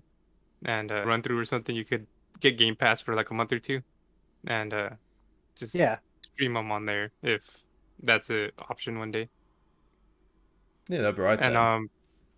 I would say it's I thought it was kind of funny that since they said that they delayed the game because the popularity of the show. They're like, yeah, we're gonna half-ass it, but a lot of people are gonna play it now, and we don't want to tarnish our reputation, so we're gonna go all the way. We're gonna release the game, and then we're just gonna update it 3 weeks later, through just downloadable updates. But now we gotta actually make sure it works. So sorry, guys. Yeah. Do you guys like their honesty? I quite like the way they've been quite transparent with the current state of it and just the way that they're trying to make sure it's as polished as possible. I did find it a bit strange that the game was going to drop like 2 weeks before the finale for the HBO series, because you would expect they'd rather finish the series and then people jump straight into the game because there's a bit of a weird crossover there. And like that's what I was saying with like myself and my fiance playing it. We'd catch up to where we are in the series, and then the game would drop, and we'd play up to we play in the game all the way up to where we are in the series, and have to stop, wait for the series to finish, and then play the rest of the game. Now we don't have that struggle, but like, maybe I didn't really think about it too much, but like Jerry said, then maybe there is some pressure there where they have to be like, right, this game has to be like, as refined as possible, because they don't want to give people the wrong impression once they jump across from the series, which has been so well renowned, and have to deal with ridiculous bugs and PC performance issues. So that's probably one aspect of it. But I did see a really weird take today, because they were talking about the potential for a Last of Us Part 3 the last day or so. And they were all about how it's tied to how well received the series is as a whole. But I was like, Sony doesn't really care too much about what HBO wants them to do. If they're going to do a part 3, it's not going to be determined by the series, I don't think. It's if that is already in the pipeline, which I do think it is, if we're being totally honest, based on the success of the show already. Because there's a whole audience that are waiting for more Last of Us, essentially. And they are doing a multiplayer factions mode again, but like as a dedicated game. That may be something that comes out this year, but they haven't really been too public with how that's looking at the moment. But I can't remember if we went over it before, Jerry, but like now that you've you've started getting into The Last of Us a little bit now with the series as a newcomer, will you potentially pick up the game like later down the line? Sale, barring, all that, but Yeah, you know when it goes on sale, I'll probably pick it up. But yeah, I was never. I heard it was a really good game, and I was like, maybe I'll try it. And then the second one came out, and then I heard that was bad, and I was like, well, I don't want to get into it and be disappointed. So now that I've actually seen the show and it's actually pretty good, I can only assume the game is. They say it's pretty much par for par, right? Most of it, yeah. Except for that third episode. Oh yeah, that is the biggest difference from the game. But I would say it's a good change. I prefer what they've done with the show with those characters in episode 3, without spoiling anything. It's but the game version of those characters are drastically different. But I won't spoil that anyway. But yeah. Yeah, so Rugby 187 Gamers just said in the chat now. So he said, "It's a shame The Last of Us PC remaster has been delayed as it was due on my birthday and I had plans. But also cool if it helps ensure release is good." So like, it's a bit of a shame. I had that last year when Starfield was delayed, and it was supposed to release the same week as my birthday. So I thought, damn, this is good. I got the week booked off. I'm gonna play this game for the entire week of my birthday. It would be great. And it got delayed. But what are you gonna do? Like, at least then, when you do get to play a rugby game, and it'll actually be in the best state possible, hopefully. And well, you just have to find other plans for your birthday now, I suppose. But you know, You gotta hang out with people. yeah, that. Or you can hang out with us on the show. We'll wish you a happy birthday. Just pop up and let us know. He says he reckons The Last of Us 2 will release on PC before Season 2 comes out. I do believe that will be the case. I don't think they've done a director's cut of The Last of Us 2, which would seem like something they would probably do to try and like capitalize on the success of the show. So maybe they'll do a director's cut on PC to bring it across then as well, which could be interesting, but it might still be a while yet on that. But it could help tide people over until Season 2 comes out. But yeah, there's too many games this year, though, to be honest. Like, I was I gonna say yeah, exactly. I would say on your take about Sony waiting to see how the success of the show is to see if they release a third part. Maybe they took a big hit to their reputation with the second one, and they might not want to go down that road again. So they figured if the show's so good and it makes people forget about the second game, maybe it'll get their hopes up for a third, and they're willing to take a risk and hope that that game sells out. And it kind of erases the second part in the memory. I'm assuming. I don't know. That's the only thing I can think of. the problem is though, is Season 2 is going to be Part 2 adapted, essentially. So whatever people disagreed with Part 2 or didn't like about it, it's going to be brought back into the spotlight in Season 2 of the show, which is going to be very interesting to see. So if it didn't go as well as they'd hoped, I'm not quite sure why they would do it a second time, but it's going to be very interesting to see. It became a Marmite game, didn't it? You either loved it or you didn't. Essentially. That was pretty much it. If I was to give my take, I really enjoyed the revision to the gameplay, but the story is very hit and miss. And it didn't hold. I still think the first one's the best one. But like, I still think if you have the chance to play the second one, I would definitely recommend it just to understand the criticisms that people have of that game, if that makes sense. But like, yeah. So I'd say maybe they'll redo it like they did that. You know that episode where they changed things up a bit? Maybe they're gonna change things up a bit. I don't know exactly how much they can, or You mean in the program? They'd have in the TV show. They'd have to change the very core of the story, though, for that, I think. They could do what they did on Walking Dead, didn't they? Because The Walking Dead never actually followed the comic books. I mean, plot to plot it did, but there's different people weren't like in the comic. I don't know if you ever read the Walking Dead comic books. No, I didn't. But did you ever watch the I get what you're saying. A little bit of it, but yeah. So they literally in the comic books where characters were killed off in the TV program, they never even did that. There was fundamental plot differences because it worked better for TV. I couldn't even tell you which one I preferred the most, to be honest. I was a real big fan of the TV program up until a certain point, and then I was very similar to what I think happens in number 2, and I stopped watching it. But they could adapt it, but how they'd have to do it well, very well. And that's the hard part. Yeah. Like he said, if it's the main story that wasn't well liked, good luck. That's all I could say. It's going to be very interesting to see how they manage to translate that to TV as well. But in regards to The Last of Us Part 1 remake, I am still very excited to check it out when it comes to PC. But we're going to have to wait a little bit longer, that's all, I suppose. But what can you do? But yeah, I'm going to have to close things out though. But I just want to take the time to just say thank you to TechLab for just spend the time hanging out with us and talking with us and telling us everything about the channel and just what makes him tick, and also just getting involved in the show in general. Before we sort of head out, is there anything you'd like to sort of plug before we finish the show? We got any videos planned for the rest of the week? Anything you want to get everyone in the chat to go over and do?